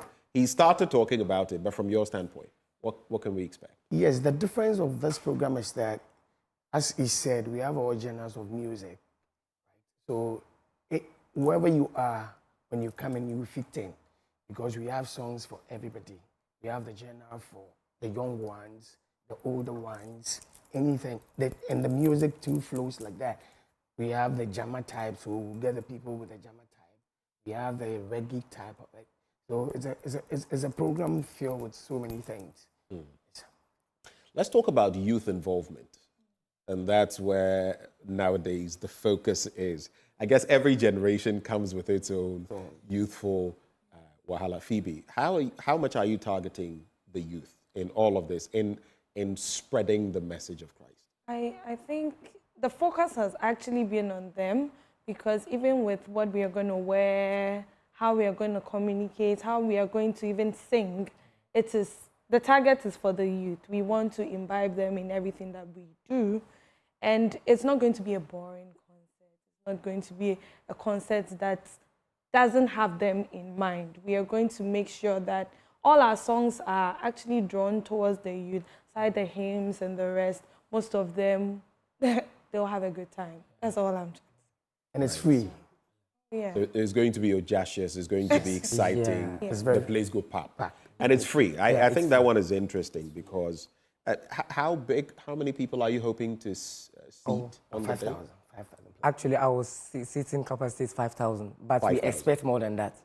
Hey. Of course, yeah, we expect bigger than that. You mean you expect people who gate crash, people who will be outside also? We have other auditoriums. There's an overflow. We have overflow auditoriums over there. So Oh, even when the place is packed up, you can go beyond the 5,000. Yeah, we can have rooms with screens, giant screens that we can feel the service as you are in the same place with the main auditorium.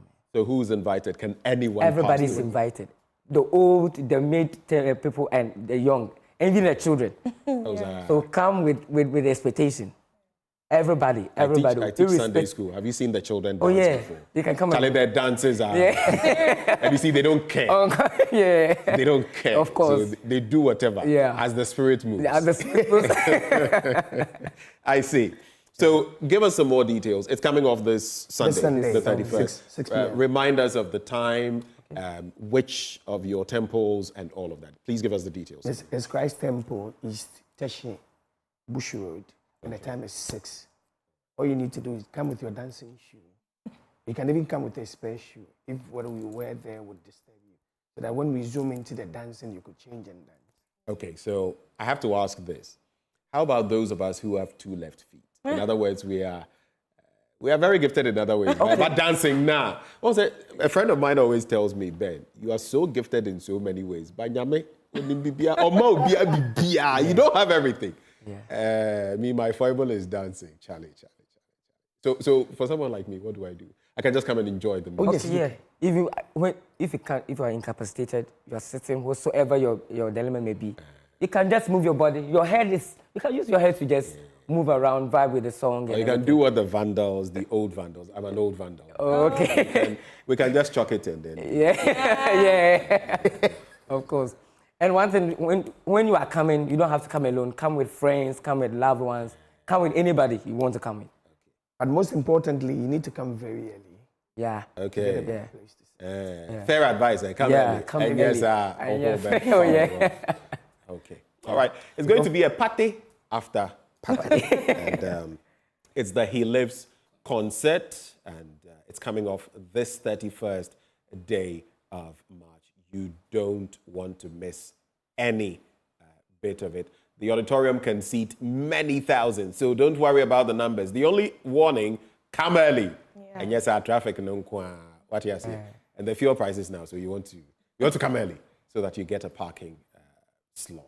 Well, thank you very much. Any final words in 15 seconds each? Samuel, Phoebe. I'll start with you, Phoebe. Yeah, I think you should come with an expectation.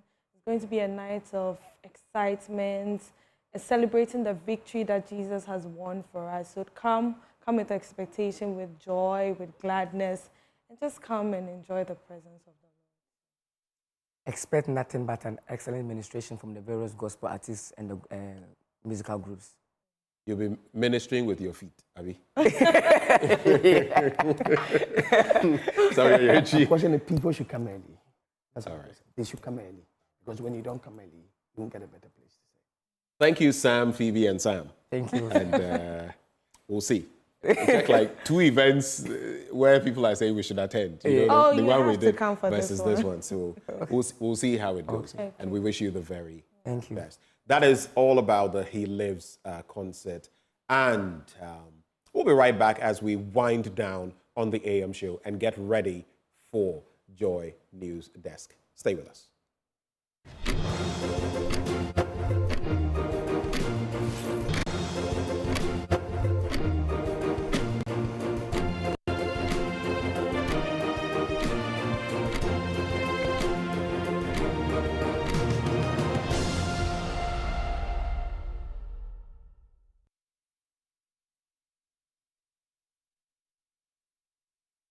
Everything has a meaning. If you recklessly and maliciously destroy reputations, you must suffer the lawful consequences. For every story, there are many versions of what is true. If you compare last year, which is 2,589 deaths, added to this year, we've already passed 3,000 deaths in 15 months. Every opinion can be debated. The political construct of the national interest can be interrogated. You cannot call for abolition of the Fourth Republic in the name of seeking constitutional reform. But some facts are hidden in the depths of interpretation. It's Almatum Father Christmas that he'll give you vaccines, 20,000, and not receive payment. So we check the facts. The truth is that we are in the third. I don't think we should kid ourselves that, oh, maybe it's about coming in and all that. It is here. Raise the standards of intellectual discourse.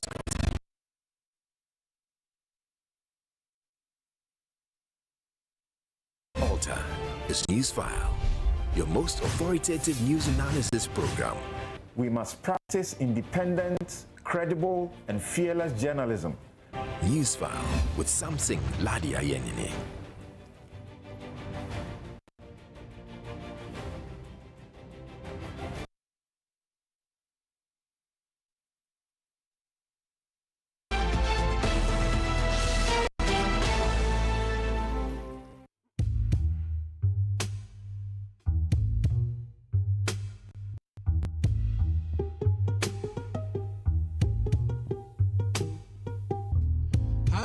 Say we all day my time inside, we all they suffer.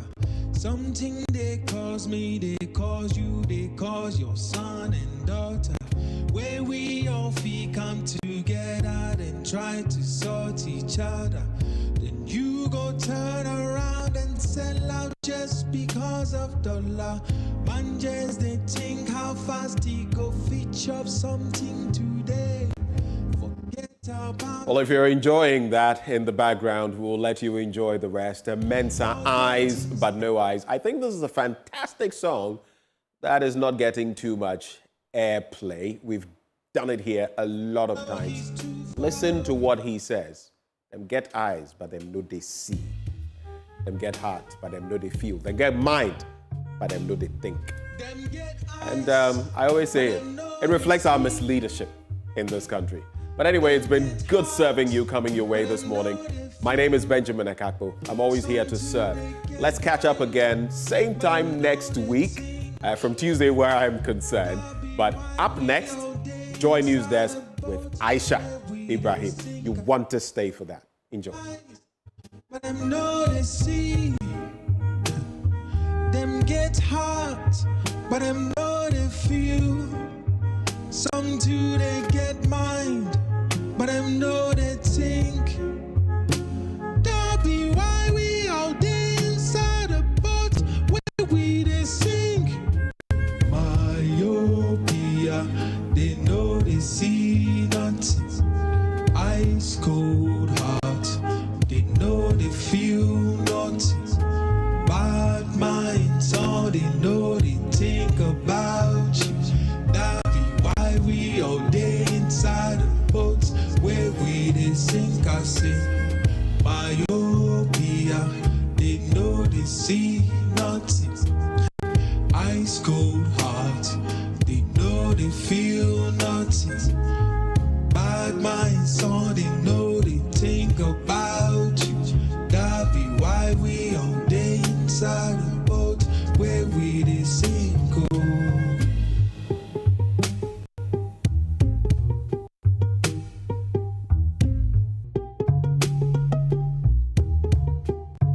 I say them get ice, but them know they see.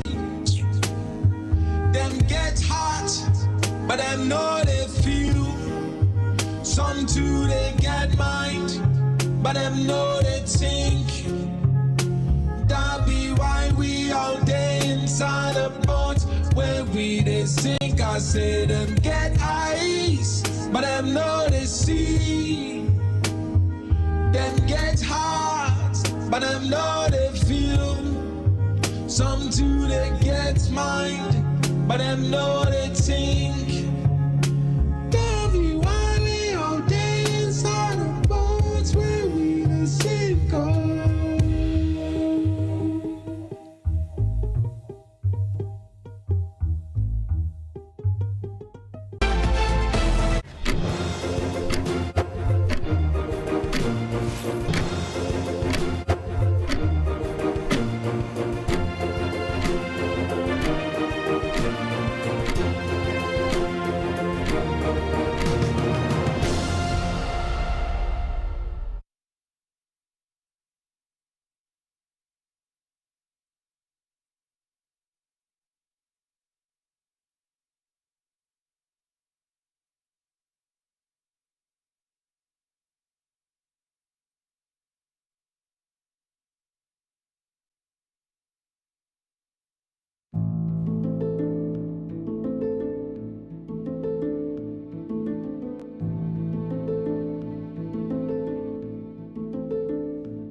get it. I did more than want it. When you get on any drug, it can give you some amazing energy and some creative geniuses that just boost you like this. Talking about hard drugs. Anytime that anyone uses any of these drugs or substances of abuse, the brain itself gets affected. Talking about hard drugs.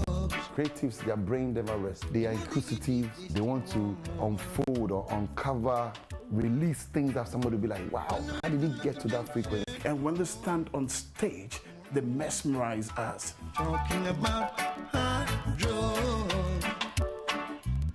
The more they give it, they still want more.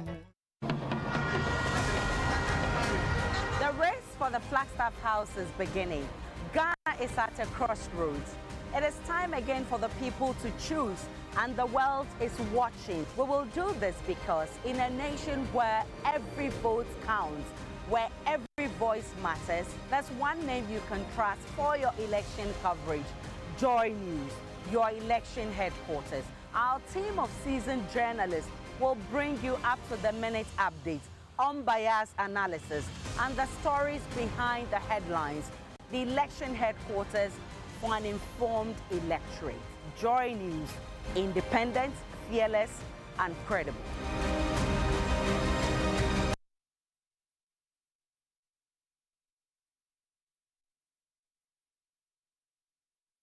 Welcome to the maiden edition of the JoyNews Impact Makers Award. Tonight we gather here to honor and celebrate individuals. We celebrate the goodness in our humanity and create more inclusive, compassionate, and thriving societies.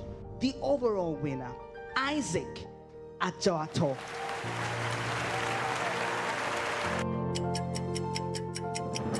In a land where dreams are often cradled in the arms of hope, there exists a league of unsung heroes. They are the silent architects of change, the torchbearers who illuminate paths where once there was only darkness. From the verdant stretches of our farms to the innovative labs of science, from the warm embrace of humanitarian aid to the simplest acts of kindness.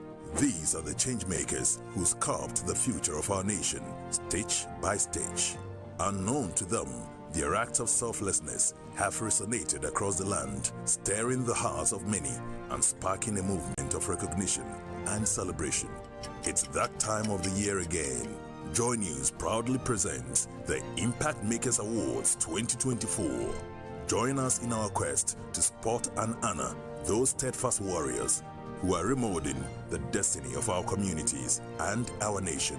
This is your moment to nominate the unsung hero in your midst, the beacon of change whose story deserves to be told. To nominate your Impact Maker of the Year, send your entries to impact.makersawards@myjoyonline.com. Let's amplify their stories. The JoyNews Impact Makers Awards, celebrating ordinary people making extraordinary impact. Featuring on Celeb this week is blogger and entrepreneur Zion Felix. I'm not a money spender. Most of my money go into investment. So if I earn $100, if I earn 100 billion, I'm still me. The only thing I use my money for, I'll eat, I'll buy a car, I'll build houses, and maybe I'll take my family there. I don't joke with my people. I don't want things that will stress me because blogging doesn't stress me. Interesting. It doesn't stress me at all. I ask the question that everybody is asking at home. Then I'll add mine to it.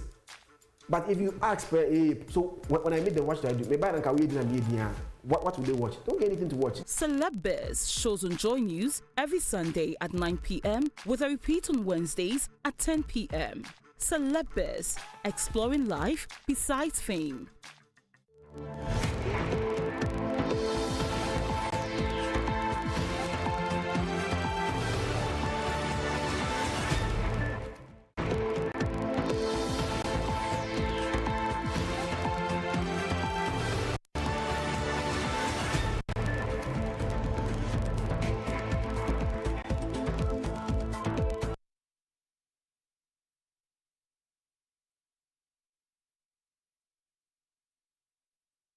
Hello, good morning. Welcome to JoyNews Desk. We're coming to you live from our studios in Kokomlemle. Coming up this morning, Chairman of the Mines and Energy Committee in Parliament, Atachian, describes as unfortunate comments by the Energy Minister dismissing load shedding timetable.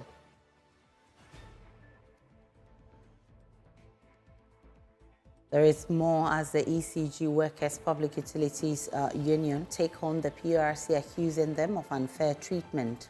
Also this morning, Ghana Medical Association calls for immediate action to avert crisis in health delivery, more as the power crisis is forcing doctors to perform surgeries under torchlight.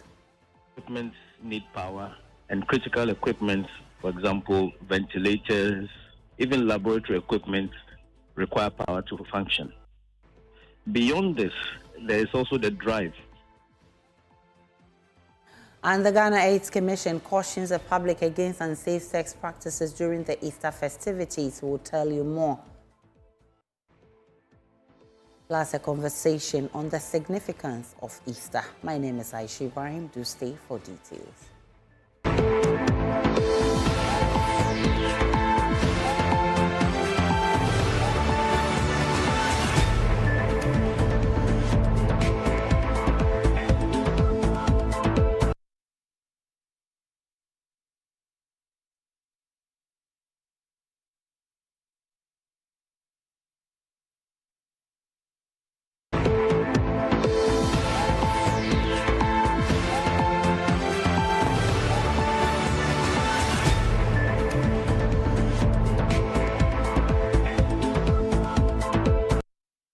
And as the Easter festivities begin with Good Friday, some church leaders have been sharing with us their views on how the leadership of the country can benefit from the message of Easter. Speaking to Raymond Akon Upfront, former president of the Catholic Bishops' Conference, Most Reverend Joseph Osei Bonsu asked President Akufo-Addo to be forthright with the people on a stance on the anti-LGBTQ bill.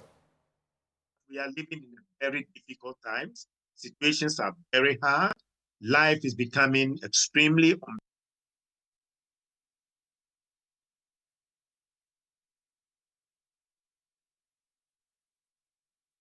I think the president should have made his position known.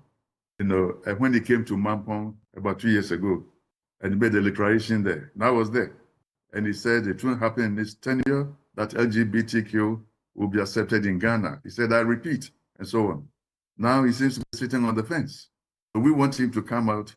Now let him state his position. If the Supreme Court comes out and says your position is wrong, fine, you know, but we want to know where you stand. Previous presidents have made their positions known. President Mills is a classic example, President Kufuor, and so on.